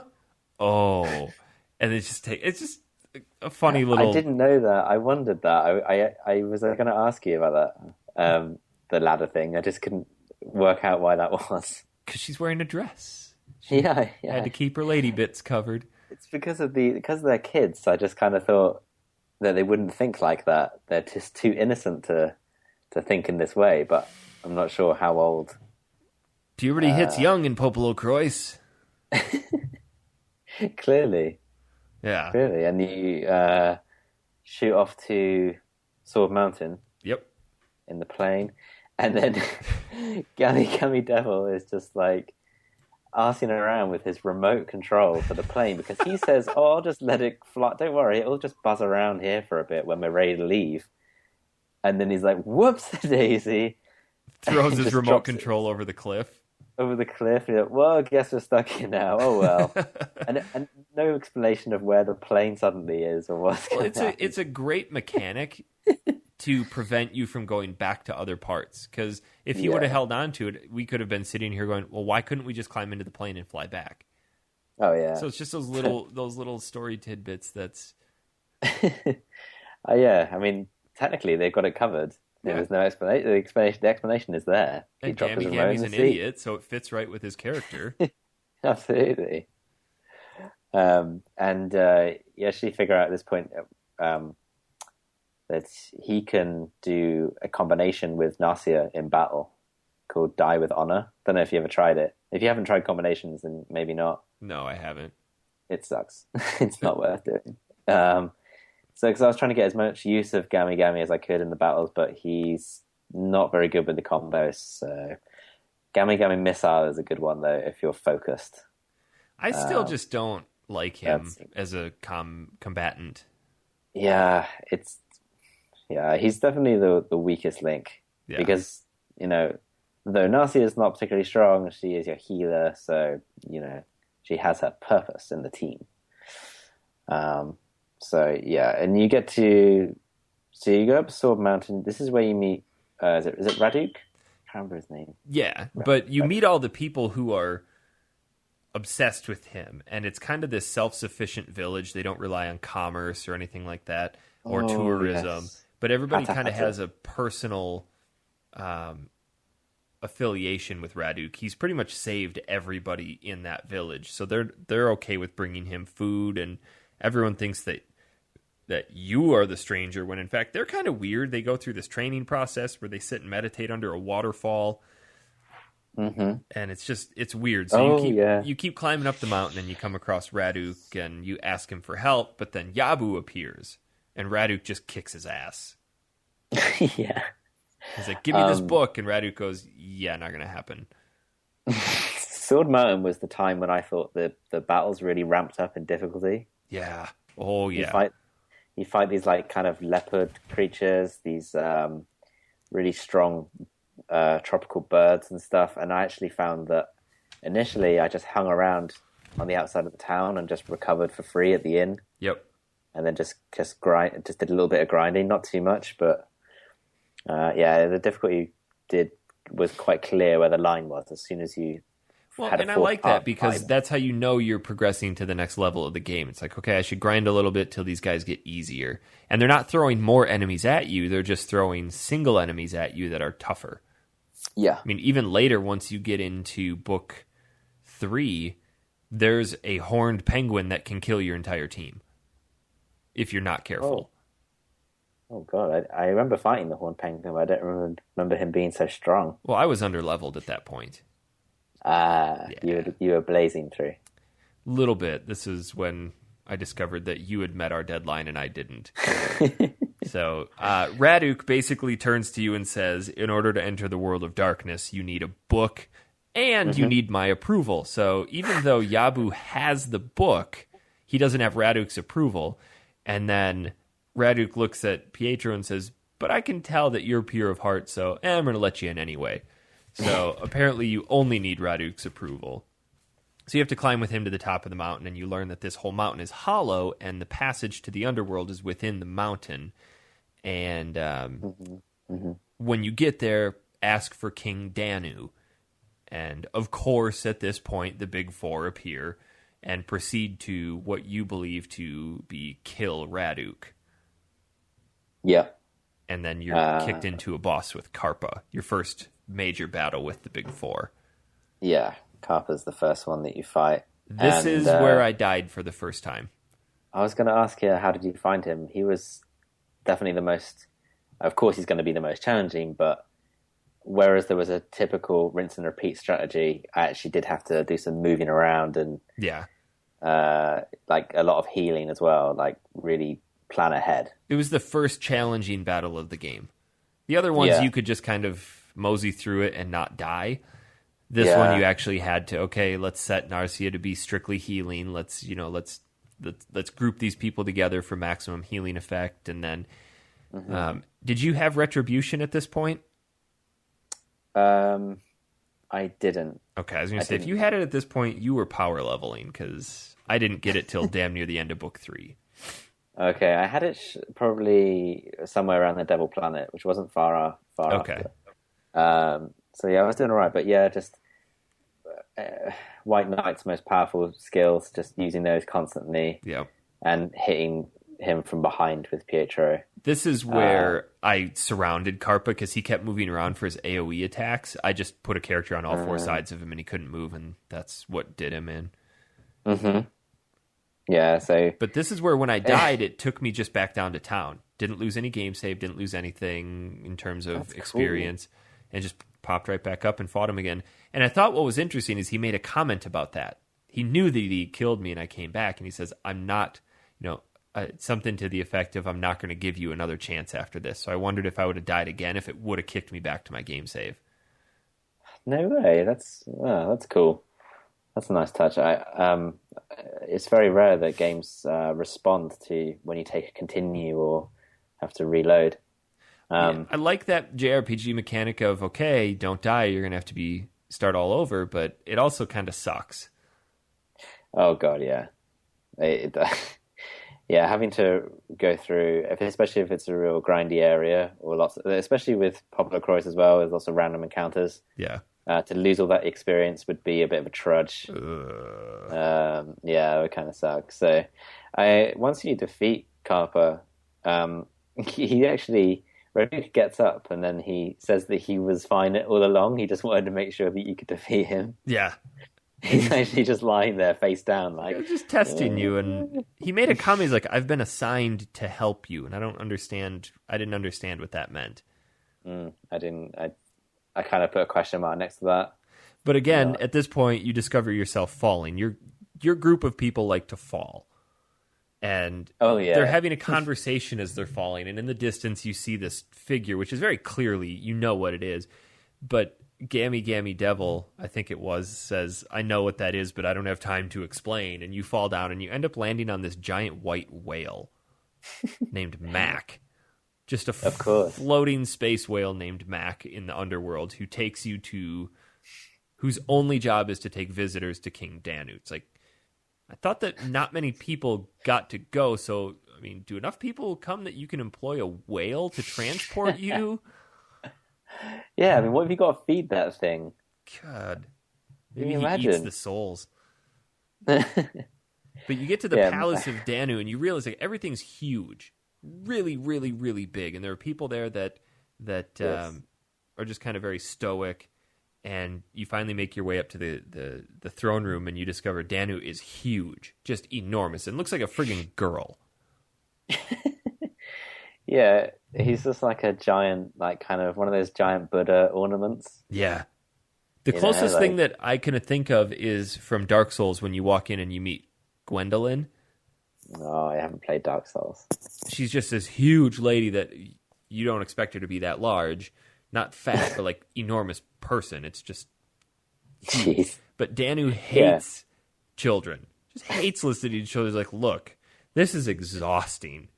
I'm just going to look into your soul instead and figure out what the hell you want. Okay, I'm going to allow you passage into the dark world to find your mother. Now, if you wouldn't mind leaving, I need to recuperate because listening to children is exhausting.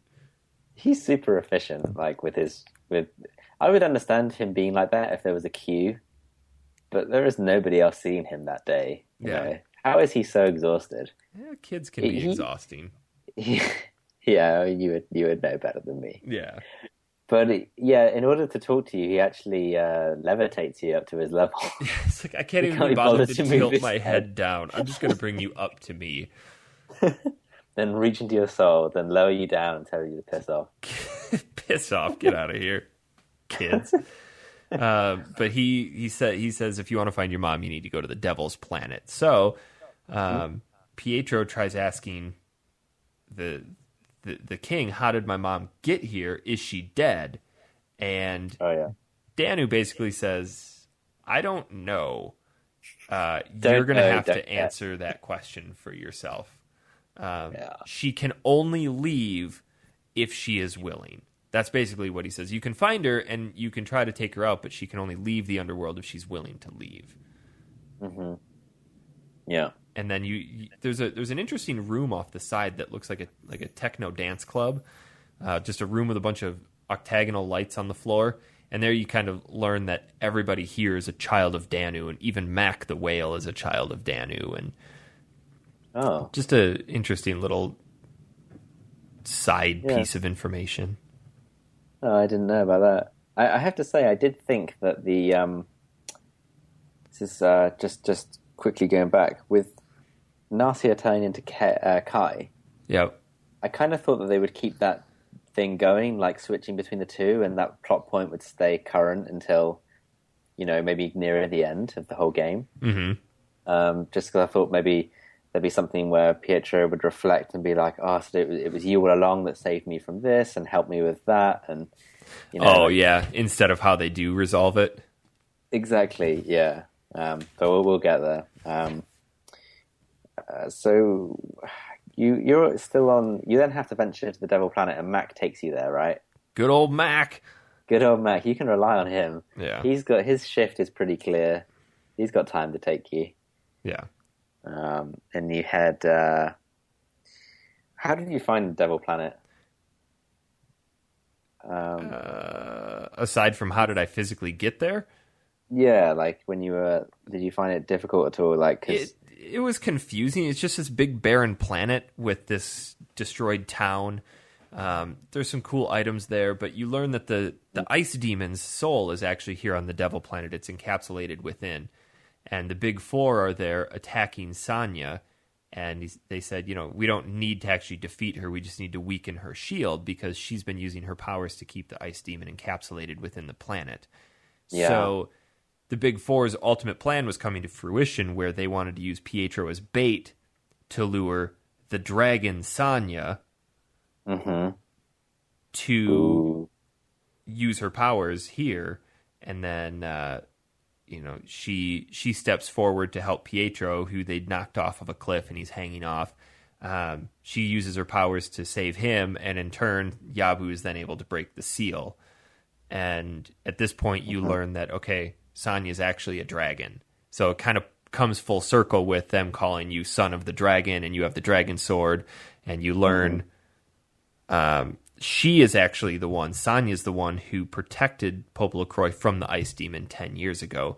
So when the ice demon fell, she fell with, and that's how she fell into the coma. Yeah. That whole place in general, the difficulty there was tough with the battles. I had to keep running from Mac out and then back to Mac again to recover. Oh, really? I don't remember that. He can serve as an inn. Which I had to do that a lot because it goes back to the whole the world map in general and being quite hard to find your way around. When you're running into the abyss and you just don't know whether you're going to go northwest or east, you just kind of think, well, I better make sure I'm a ridiculously high level or something so I can deal with these enemies a bit better. I don't remember it being too difficult, but yeah, I think it's just maybe I just wanted it to be easier, and I just wanted to make sure everybody was fully healed as well. So the scene changes to show you got like the big four, and they're attacking Sanya, right? Yeah, and this is where they kind of reveal that whole thing we were just talking about, where the ice demon kidnapped her soul and brought her down into the underworld, and now the big four are trying to utilize Sanya as a method to get the ice demon back to Earth. So she placed a seal around Devil's Planet, and in the process, to comfort Pietro a little bit, she's been saying, "I've been watching you through the dragon sword, and I'm proud of who you are, and this and that and the other thing." And then, boom, you're fighting Doran, the second boss. So I particularly like just the location of this boss, because if you look at the ground, you're actually fighting on top of a sheet of ice covering the ice demon. So if you look under it, you can see the ice demon under there. It's just a neat touch. Oh, I didn't see that. I know you're obviously on ice, but I didn't see the ice demon underneath. That's pretty good. Yeah, I mean, this boss wasn't too... I don't have anything written down about him, so I don't believe he was that difficult. Just rinse and repeat with the previous one with Carper. He's got a little bit more HP, but he's pretty straightforward. He doesn't cause you too much grief. And so once you beat him, the ice demon kind of bursts from the planet. Yeah, because you're too late. Sanya was too weak to keep that shield going. Yabu's got the ice demon soul. And he cracks the tower floor and teleports out. So the whole place is coming down after you defeat Doran.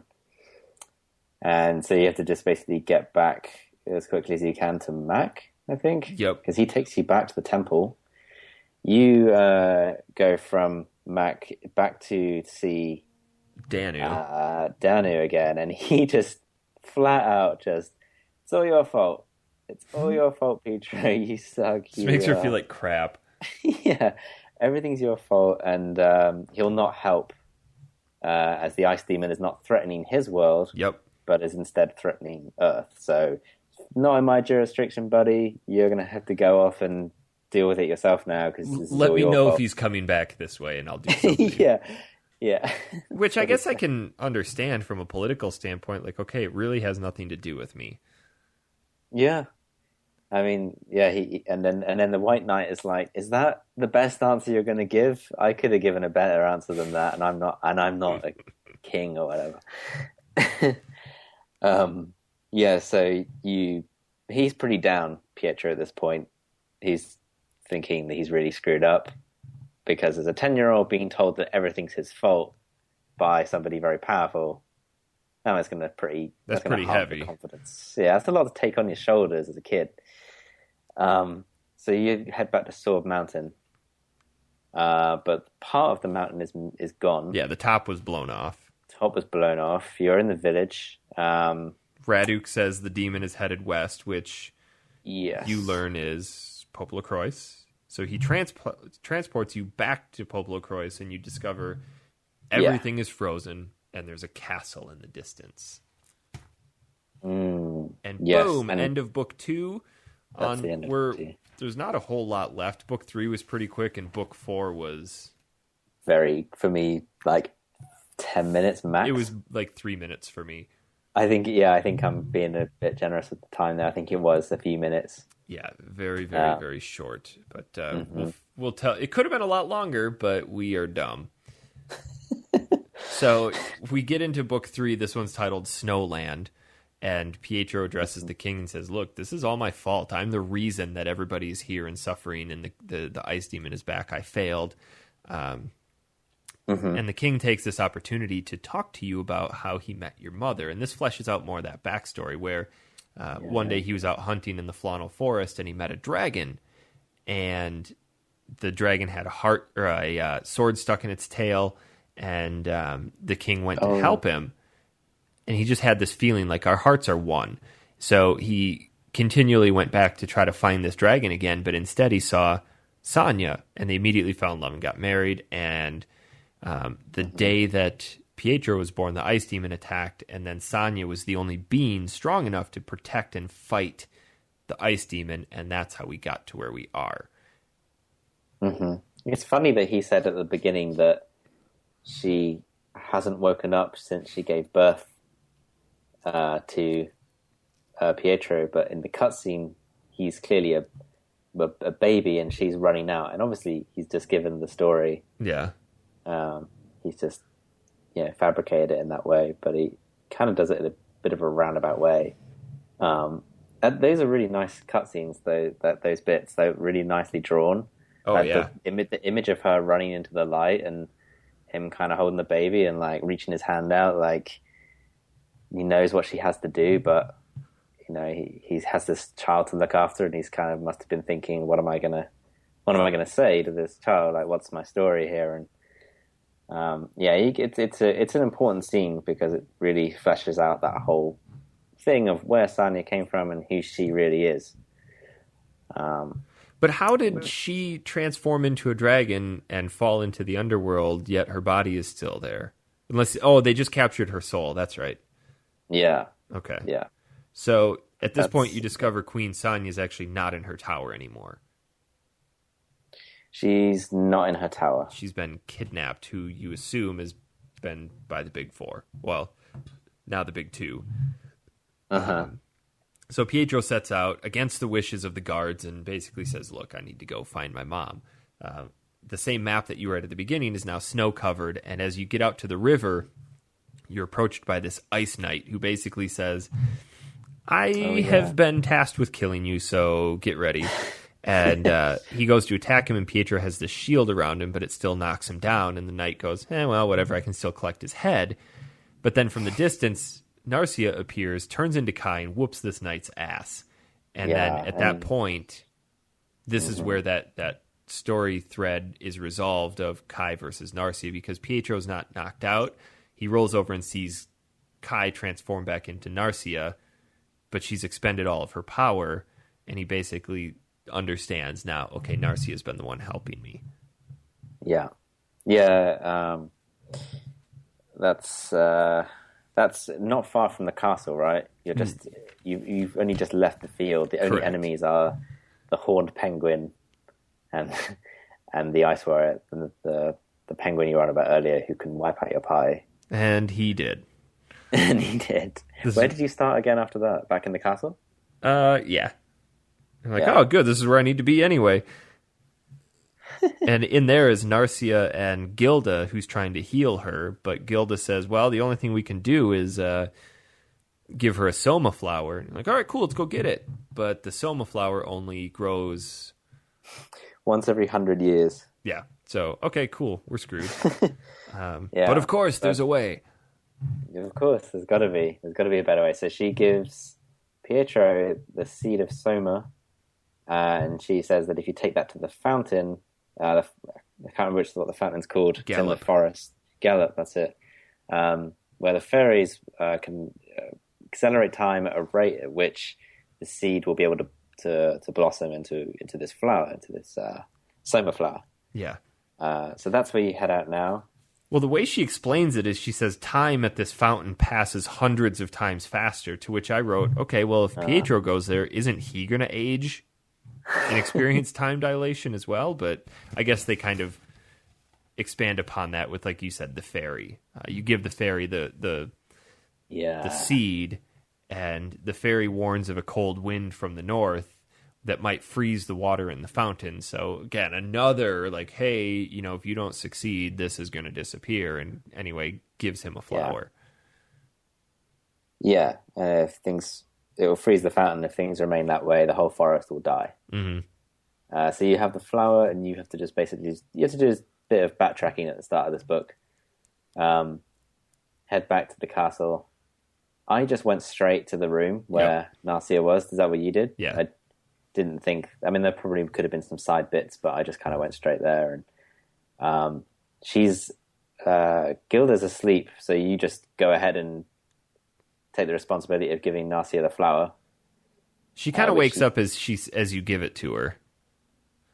Yeah, she does. Like she does move a little bit, but I kind of thought that she'd be involved in that process. But you just kind of go in there and do it. Here, eat this flower.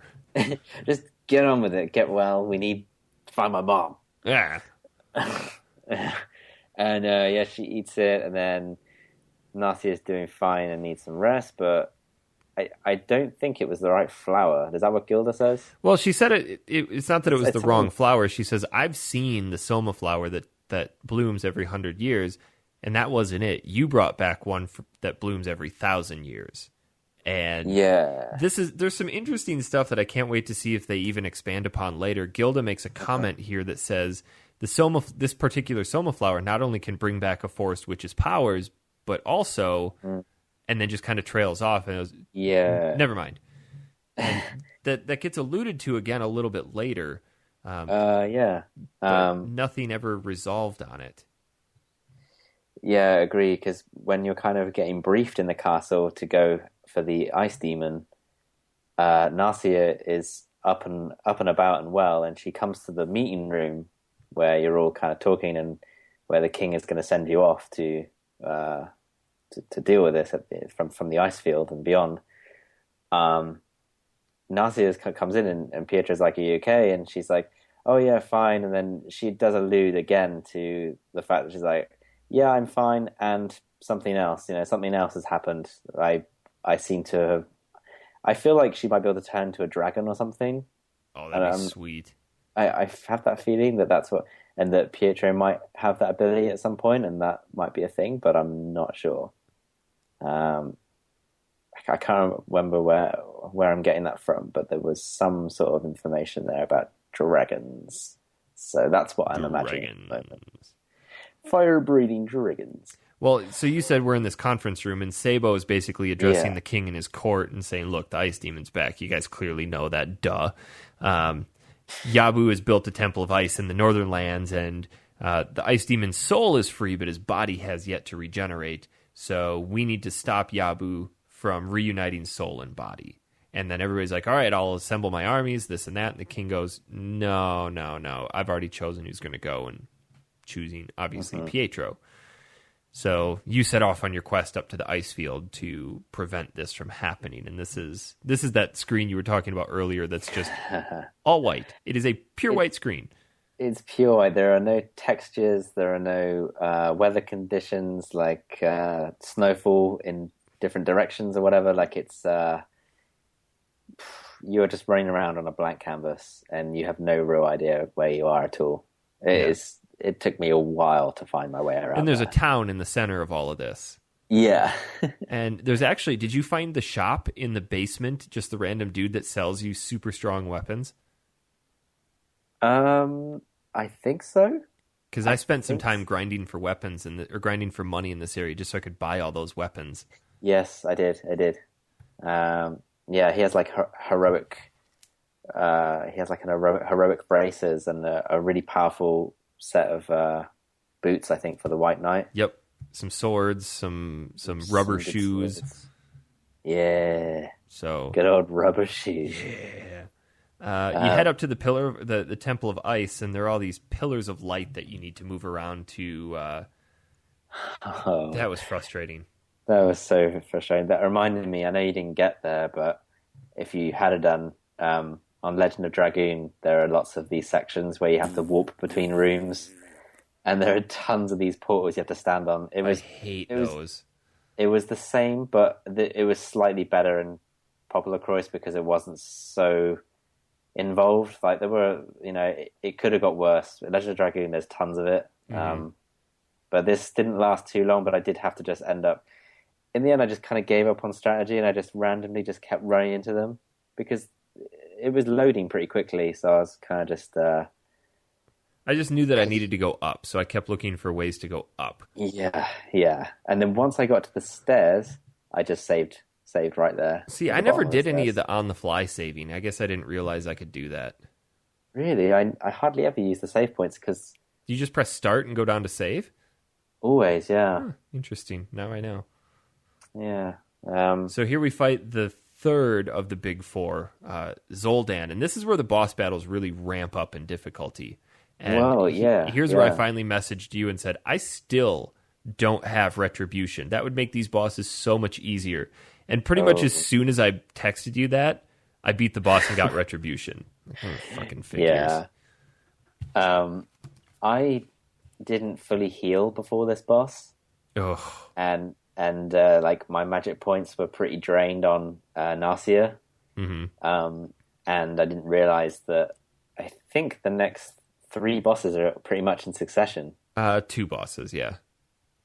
2 bosses. Yabu followed by Ice Demon. But there's also Zoldan as well. Yeah. Yeah, Zoldan is a dragon, right? Oh, and you do some stuff before. Yeah, okay. Yeah. Yeah, so 2 bosses. Actually, Zoldan is before all those levels of light. Yes. But Zoldan basically says, look, it's too late. He's already revived. He's going to use her as his and just... That drops off. But obviously he's talking about the Ice Demon using Sanya as a proxy body to get back into the realm of the living. Correct. Yeah. But then... So... Go ahead. I was going to say, yeah, you head up the stairs and you have to fight Yabu. I can't remember if there's any conversation before that fight. He calls Sanya a tool, and he's not a person. And he goes, tool, tool, tool, and White Knight gets all pissed off and uppity about it. But he basically says, look, the sacred ceremony's complete. We've revived the Ice Demon. And at this point, Pietro cries out, and it frees his mother's soul from the Ice Demon's body. So at this point... Oh, wait, that's after the Yabu battle. Yeah, Yabu wasn't that hard. It was the same as Zoldan. Just use Retribution, a little more HP. But anyway, you free Sanya's body from the Ice Demon, and this sparks the battle with the Ice Demon. Yep.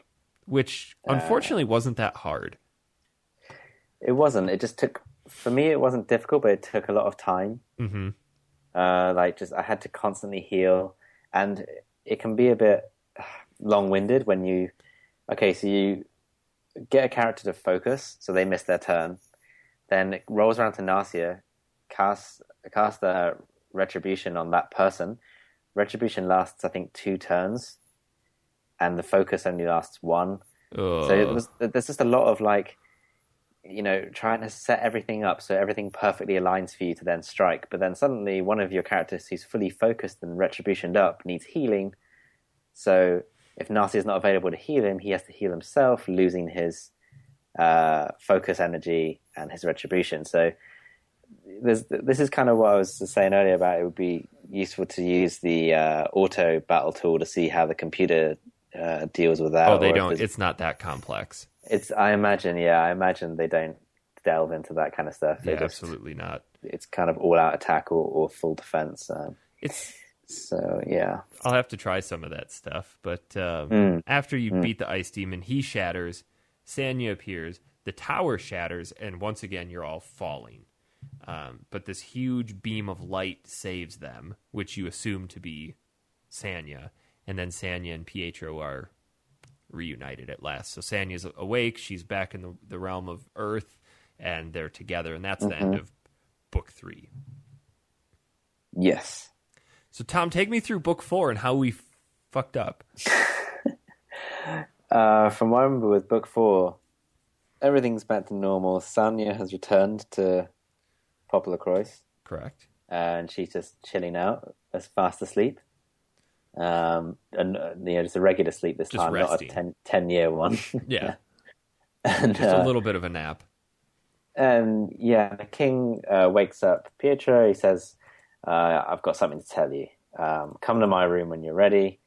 And that's pretty much it. You kind of get out of bed, and then you got free roam around the castle. And the world. And really, Yeah, this is didn't know this that. is where we Didn't know messed that. up. So, like you said, I walked Right. out of the room and talked to the king, and he goes, "Okay, I got something to tell you. Sure, you want to hear it?" And you go, "Yeah, sure." He goes, "Okay, I'm going to ask you one more time.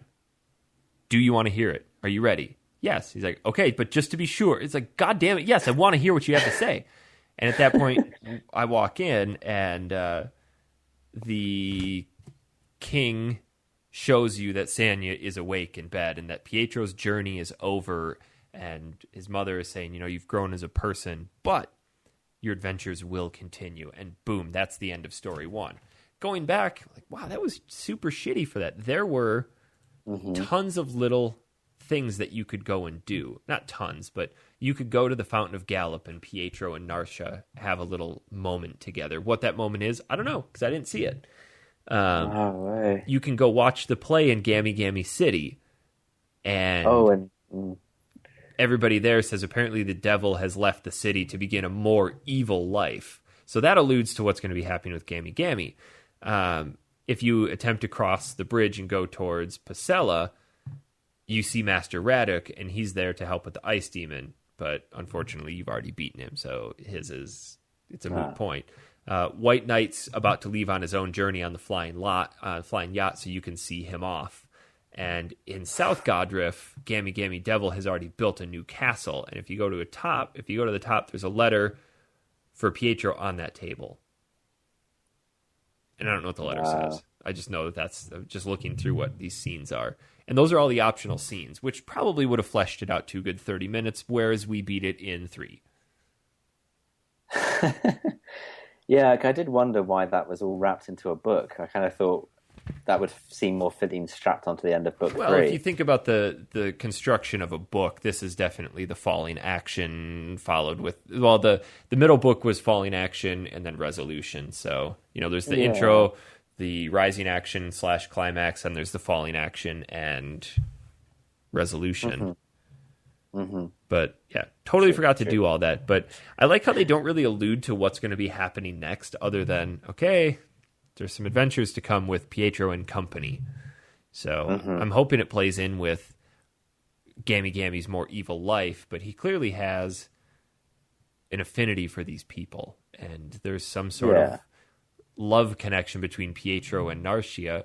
And I was thinking more along the lines of like the Paupu fruit from Kingdom Hearts, where if two people share one, their hearts and destinies are intertwined. So maybe that's what happens with that Soma flower.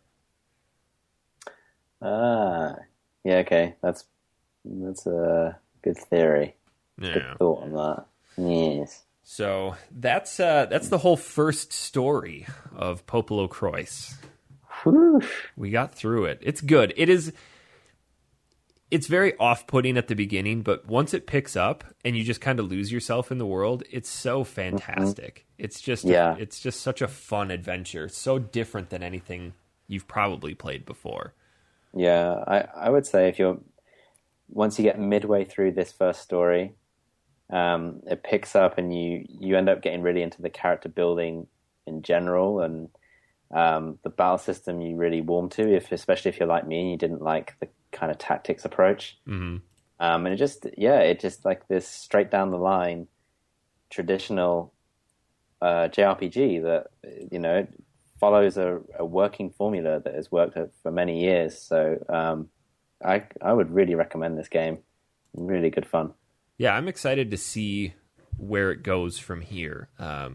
Obviously, Story 2 is completely new scenario, but then hopefully Story 3 bridges the gap between these two. I think that's the way that I originally read it, was that PoPoLoCrois, or the Story 1 is PoPoLoCrois 1, Story 3 is PoPoLoCrois 2, and then the middle story bridges the gap between the two. Okay. Yeah, it's really good. I mean, I love RPGs with good music as well, and the music's really nice in this game. What did you think of It the? definitely fits the story and the art style. Definitely. Yeah, I just love like the little whistling tunes in God Riff and stuff. Yep. Gammy And Gammy City was pretty annoying. oh god, It's just this metallic, obnoxious clanging. it sounded like I was in Silent Hill again. Oh God. It goes in the alternate world. So Oh, yeah, it's definitely it's one I'm going to keep trudging through. We've got 2 more shows to go on it, but I don't think I'm going to have any trouble finishing it. yeah, no, me neither. If it stays to what it's done so far.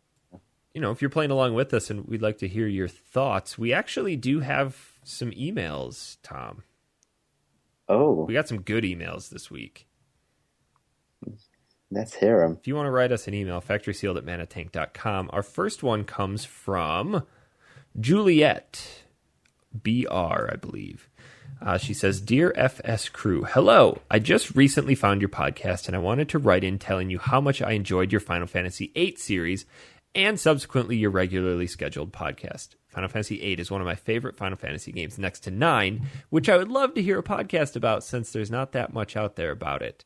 But I feel like it could backfire on me as well if you guys aren't big fans. And I haven't heard you mention it much. So I think to put her to ease, we should tell her that we all really like Final Fantasy IX right now.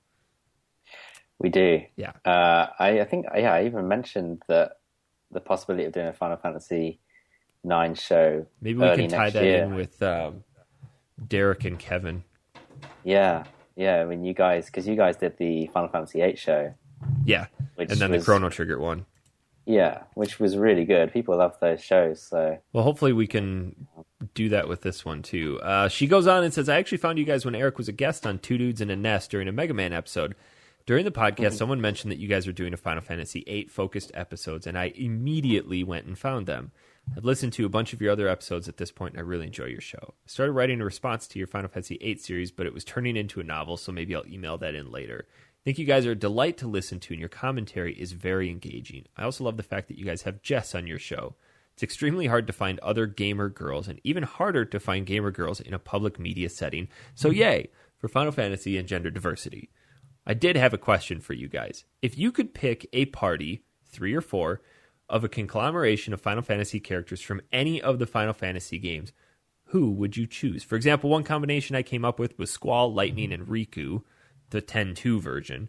I think they'd make a pretty kick-ass party. In my mind, I have them all using their original battle systems, but I'm not sure how that would work in reality. Thanks for all the work you guys do and the time you dedicate to making this podcast. Toodle pip, Juliet. And she says, also, Jess, I freaking love The Little Mermaid. So what party combinations would you pick?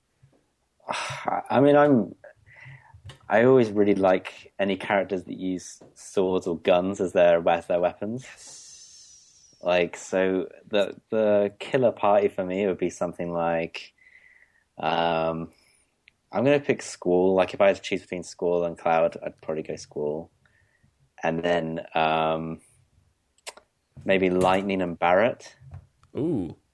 Like, I think that would be quite a nice thing to have these, because I think Squall and Lightning would get on pretty well. I don't know why I think that, but they have that same kind of appeal. And then Barrett is just like, he's so badass. I always loved him in Final Fantasy VII. Barrett's kind of obnoxious. No, he's cool. He's a decent dude. Bernie, man. He'll get you out of a pickle. I'm torn. I think... Maybe Vincent, actually, instead. I'm not sure. I think, obviously, I'm going to take Squall. He's my favorite. Yeah. I would definitely throw Ramza in there from Final Fantasy Tactics. No, okay. I'm not aware of that. Very Ramza. Politically minded, very noble, very just.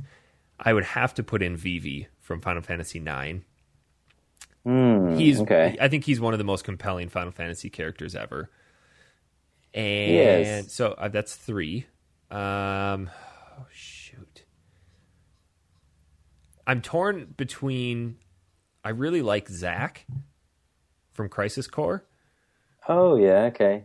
And fair enough. Balthier from 12. I mean, who can argue with a friggin' Sky Pirate? Oh, man, it's actually really hard when you think about it. I just thought of, like, Zell and Irvin as well. Yeah. I actually really like Irvin from Final Fantasy VIII. Mm-hmm. He's just such a dude. And if you get him really powerful, which like equipping him with AP ammo, every shot is 9999, Yeah. and it's awesome. And like he does all these cool little moves when he's shooting. He's good. But oh man, it's such a difficult one, and you've got Final Fantasy X to deal with as well. And there's some good characters there, Yeah. like, but not as many as the first. As Well, I in just 7, noticed 8, that we 9. mainly listed off guys. If I had to put together Oh, yeah, I the said lightning. Oh, that's true. If I had to put together a killer female party, shoot. Terra Let's see. from Final Fantasy VI. Yeah, Terra's a shoe-in. I really like Riku from 10. yeah, okay. I think she's a good character. And then I- you'd go for Yuffie. Yuffie. No, Yuffie was annoying. Yeah, I kind of like Pain from 10-2. I've not played 10-2. 10-2 is fantastic, Tom. You I've have heard to it play sucks. 10-2. No, those Somebody people told me it was toilet. who told you that? Just word on the street, I guess. Those people are toilet. I kind of like Lulu too. She's got that mysterious, like, Yeah. I'm deeper than I let on. What do you think of Selfie? She's, I don't know. Actually, I've just realised her name is Selfie. Yeah. Yeah, no, the apart from Quistis, the female characters aren't very strong in In 8, Final no, Fantasy VIII, they're not. They're obnoxious. which is a shame. Whereas in Final Fantasy VII, Tifa's pretty tough. Yeah, and I don't want to get attached to Ares because she'll probably just die. Well, she's known to. Yeah, she's Right. predisposed to die. And then in 9, you've got like Queena. You got some Queen wild is a characters in guy. 9. Yeah, I know, but I forget about that. And What then about it? Garnet's What about just- your worst party? The 3 worst people you could have going into a battle against Sephiroth. Who would they be? Waka. Oh God, Kate Sith. Kate Sith, Queena, and okay, we need one more. Waka, Queena, Kate Sith, and I would go with maybe. It's really tough, actually. it's Oh, filling out not, that because- fourth slot. Yeah, because up until 9, you can only choose 3, I think. Oh no, maybe you can choose 4 in Final Fantasy 6. What I don't about? There's a really obnoxious guy from 6. There's some crappy characters in 6. There's so many. Maybe Pinello from 12. oh God, Yeah, I Pinello played a bit. sucks. I played a bit of 12, and Or Zell. I Yeah. really don't care too much for Zell. oh, I like Zell Yeah. because his limit break is badass. You can keep that limit break going for ages No. if you know the combinations. Kate Sith, Waka, Queena, Yeah. and Hope from 13. That's my worst party right there. Oh, yeah. Okay, that's a good one. Screw Hope. Talk about a I was gonna shit team. Holy cow. I was gonna say is it Freya from Final Fantasy 9? Oh, yeah. Ugh. Yeah, Ugh. exactly. That's a good question. I like that. We need more questions like that. Send us that stuff because that generates a lot of conversation. Yeah. We have another email from Eric Missionfielder.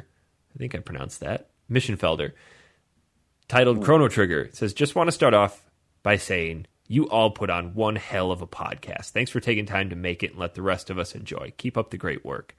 It says, Eric, I just listened to the Chrono Trigger cast and I'm glad it has been so well received with the group. There's so many great things that game does right. It's hard to do justice to all of them. On the topic of the story, there are a few times during the cast where I'd be happy to fill in some of the blanks.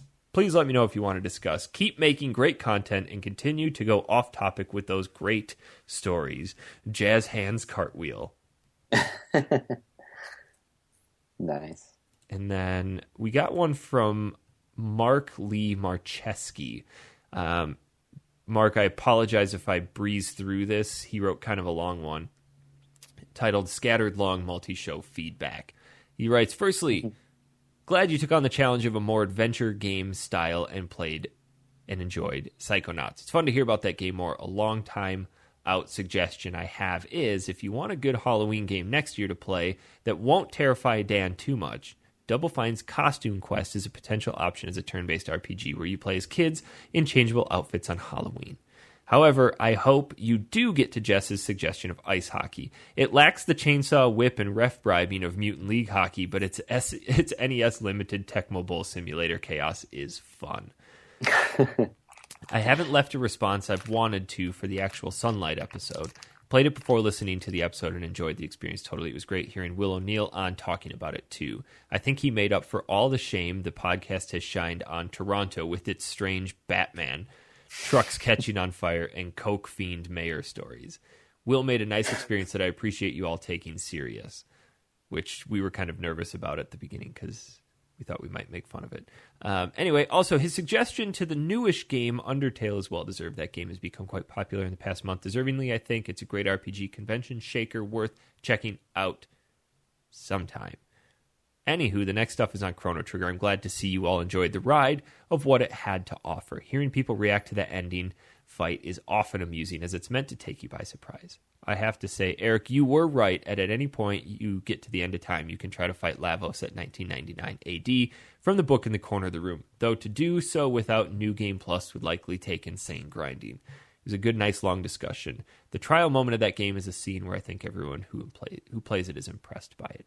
However, I am one of those who love the Chrono Trigger sequels, Radical Dreamers, which is the text-based game, and Chrono Cross, but I get others disliking it. I wouldn't recommend playing it if you can't get over the combat system.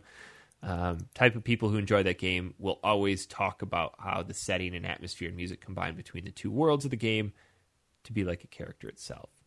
P.S. Robo's theme totally sounds like Rick Astley Never Gonna Give You Up, yet the composer said he never heard the song. I don't think I believe him. Good email. I like that. That's good. I never heard of Radical Dreamers. Neither have I. Text-based game on about belongs to the kind of Chrono Trigger series. Yeah. If you want to send us an email, factorysealed@manatank.com, or check out our website, factory-sealed.com. There is an email form in there if you don't want to give us your actual email address. You can just shoot it from there. Tom, we have one more pressing issue to get to today, and that is the matter of giveaways. Woo! Factory Sealed giveaway. Last week, we decided we were going to start doing some random giveaways, and if you were following us on Facebook and Twitter, you would know that 2 days ago we yesterday put out a tweet saying, hey, giving some games away. And I think it's time we give some games away. So do you want to recap for us what the rules of entry are? Yeah, so we put a competition post up on our Facebook and our Twitter. You had to retweet and follow that specific message and follow our account. You also had to like the Facebook post and share it. And basically each of those actions equals one entry. So if you did all of those things, then you'd have the maximum chance you could of winning the competition, winning the giveaway. So we're going to put all those entries together or set in different numbers, and then we're just going to pick one at random, and then, and that'll be it. I think what we need to do, this first round of game giveaways is we have some Steam keys for retro games and retro style games. We will be getting to the point where we want to give away some physical retro style copies, but just to kind of kick this off, we're going to be giving away some Steam keys. So I think we should do this at random. Mm-hmm. And take note of who is first, and they can actually choose. We will contact you, and we'll let you choose what game of this list you want. How's that sound?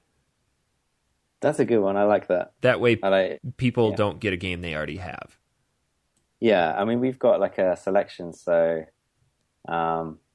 giving people the choice, I think that's a good idea. So here is the list of games that we have available to give away. Cthulhu Saves the World, and Breath of Death 7 double pack, which is a retro-style RPG, which is hilarious. Divine Divinity, which is an original dungeon crawler. I Have No Mouth and I Must Scream, which you and I both agree is phenomenal. Yeah. One of my absolutely. favorite retro PC-style games I've played in a long time. Based on a story by Harlan Ellison of the same name. Yeah, that's right. Q*bert Reloaded, which is a modern-day remake of Q*bert. We have the Binding of Isaac bundle. We have System Shock 2, which is the... No, never mind. I'm thinking of a different game. Anyway, System Shock 2. Lily and Sasha, Curse of the Immortals, which I hear is a phenomenal RPG. And then the Labronia bundle. So, Tom, let's get this cracking here. Let's do it. Who is our first winner? I'm going to run this through. Tension. Spin some Hollywood on it. We don't have any drum rolls or anything. So, we're going to read these off. And, oh, by the way, you have... Actually, you know what? I think we should have them contact us. Yeah, that's a good idea. Shoot us an email. Let's do that. That way we know you're listening to the show. Yeah. Mm-hmm. Well, we'll figure it out. Whatever. We'll play it as it goes. We have a list of who's first and second and so on. Mm-hmm. Okay. Let's do it. Who's first? So I'm just going to run this through and hit between the numbers. Rolling. Let's get rid of that. Oh dear, the tension. Number 5. Who's number 5? Dun, dun, dun, dun, dun. Mark Grass. Mark Grass. I'd know that name. He is a pretty active follower. All right, Mark, you get first crack. Who's next? Woo. Congratulations. We're going to give all of these away this show. So we got 1, 2, 3, 4, 5, 6, 7, 8 winners. Okay. Let's hit it again. 18. Kyle Chapman. Kyle Chapman. This is a funny story. I think, unless I'm mistaken, Kyle Chapman is a former student of mine. Oh, awesome. I believe so. That's cool. Let's see here. Eric Mischenfelder. What number was that? That was 17. Eric Mischenfelder, guy who wrote the email. All right. Sweet. Who's next? Next is Matt Ernie. Congratulations, Matt Ernie. And the next one. Okay. We've just got a name as Jay. So... Was that the one that was gone from the Twitter handle? Yeah. What is it? At FishLipsJ. Okay. Cool. And the next one is Sean McIntosh. Oh, good old Sean. Yeah. Sean, he retweeted, followed, liked, and shared, so he gave himself the best chance. And it paid off. It did. Congrats. And number 19, which is... Remember, they can't win more than once. Yeah, that was the same one again. 15, Brianna Miller. All right. Yeah. How many more have we got? One more. 1, 2, 3, 4, Okay. 5, 6, 7. I think 1, 2, 3. Yeah, one more. Let's go for it. 20. Oh, already done that one, so hit it again. 2. Philip Lois. Philip Lois. Excellent. Woo. So, you know what? I think we're going to reach out to you guys on this one until we figure something a little bit more concrete out. We'll reach out to you. Otherwise, if you haven't heard from us, contact us. That's going to do it for the show this week, Tom. Where can we find you on Twitter? You can find me at Hyperjelly. You can find me at Honest Pizza. Follow us at factory_sealed or facebook.com/factorysealed. We're not going to be doing a giveaway every week, but we will be doing them quite regularly if this turns out to be something people enjoy. Shoot us an email with more questions like we got today. We like those. They stimulate discussion. Yeah, that's it. Any final thoughts? Well, drop us a review on iTunes if you like the show. If you do, yes. Already. Next Sunday, we are playing Ice Hockey and Kirby's Adventure for the NES. We'll be back to our normal schedule. Yeah. Thanks for listening. We'll see you all next week.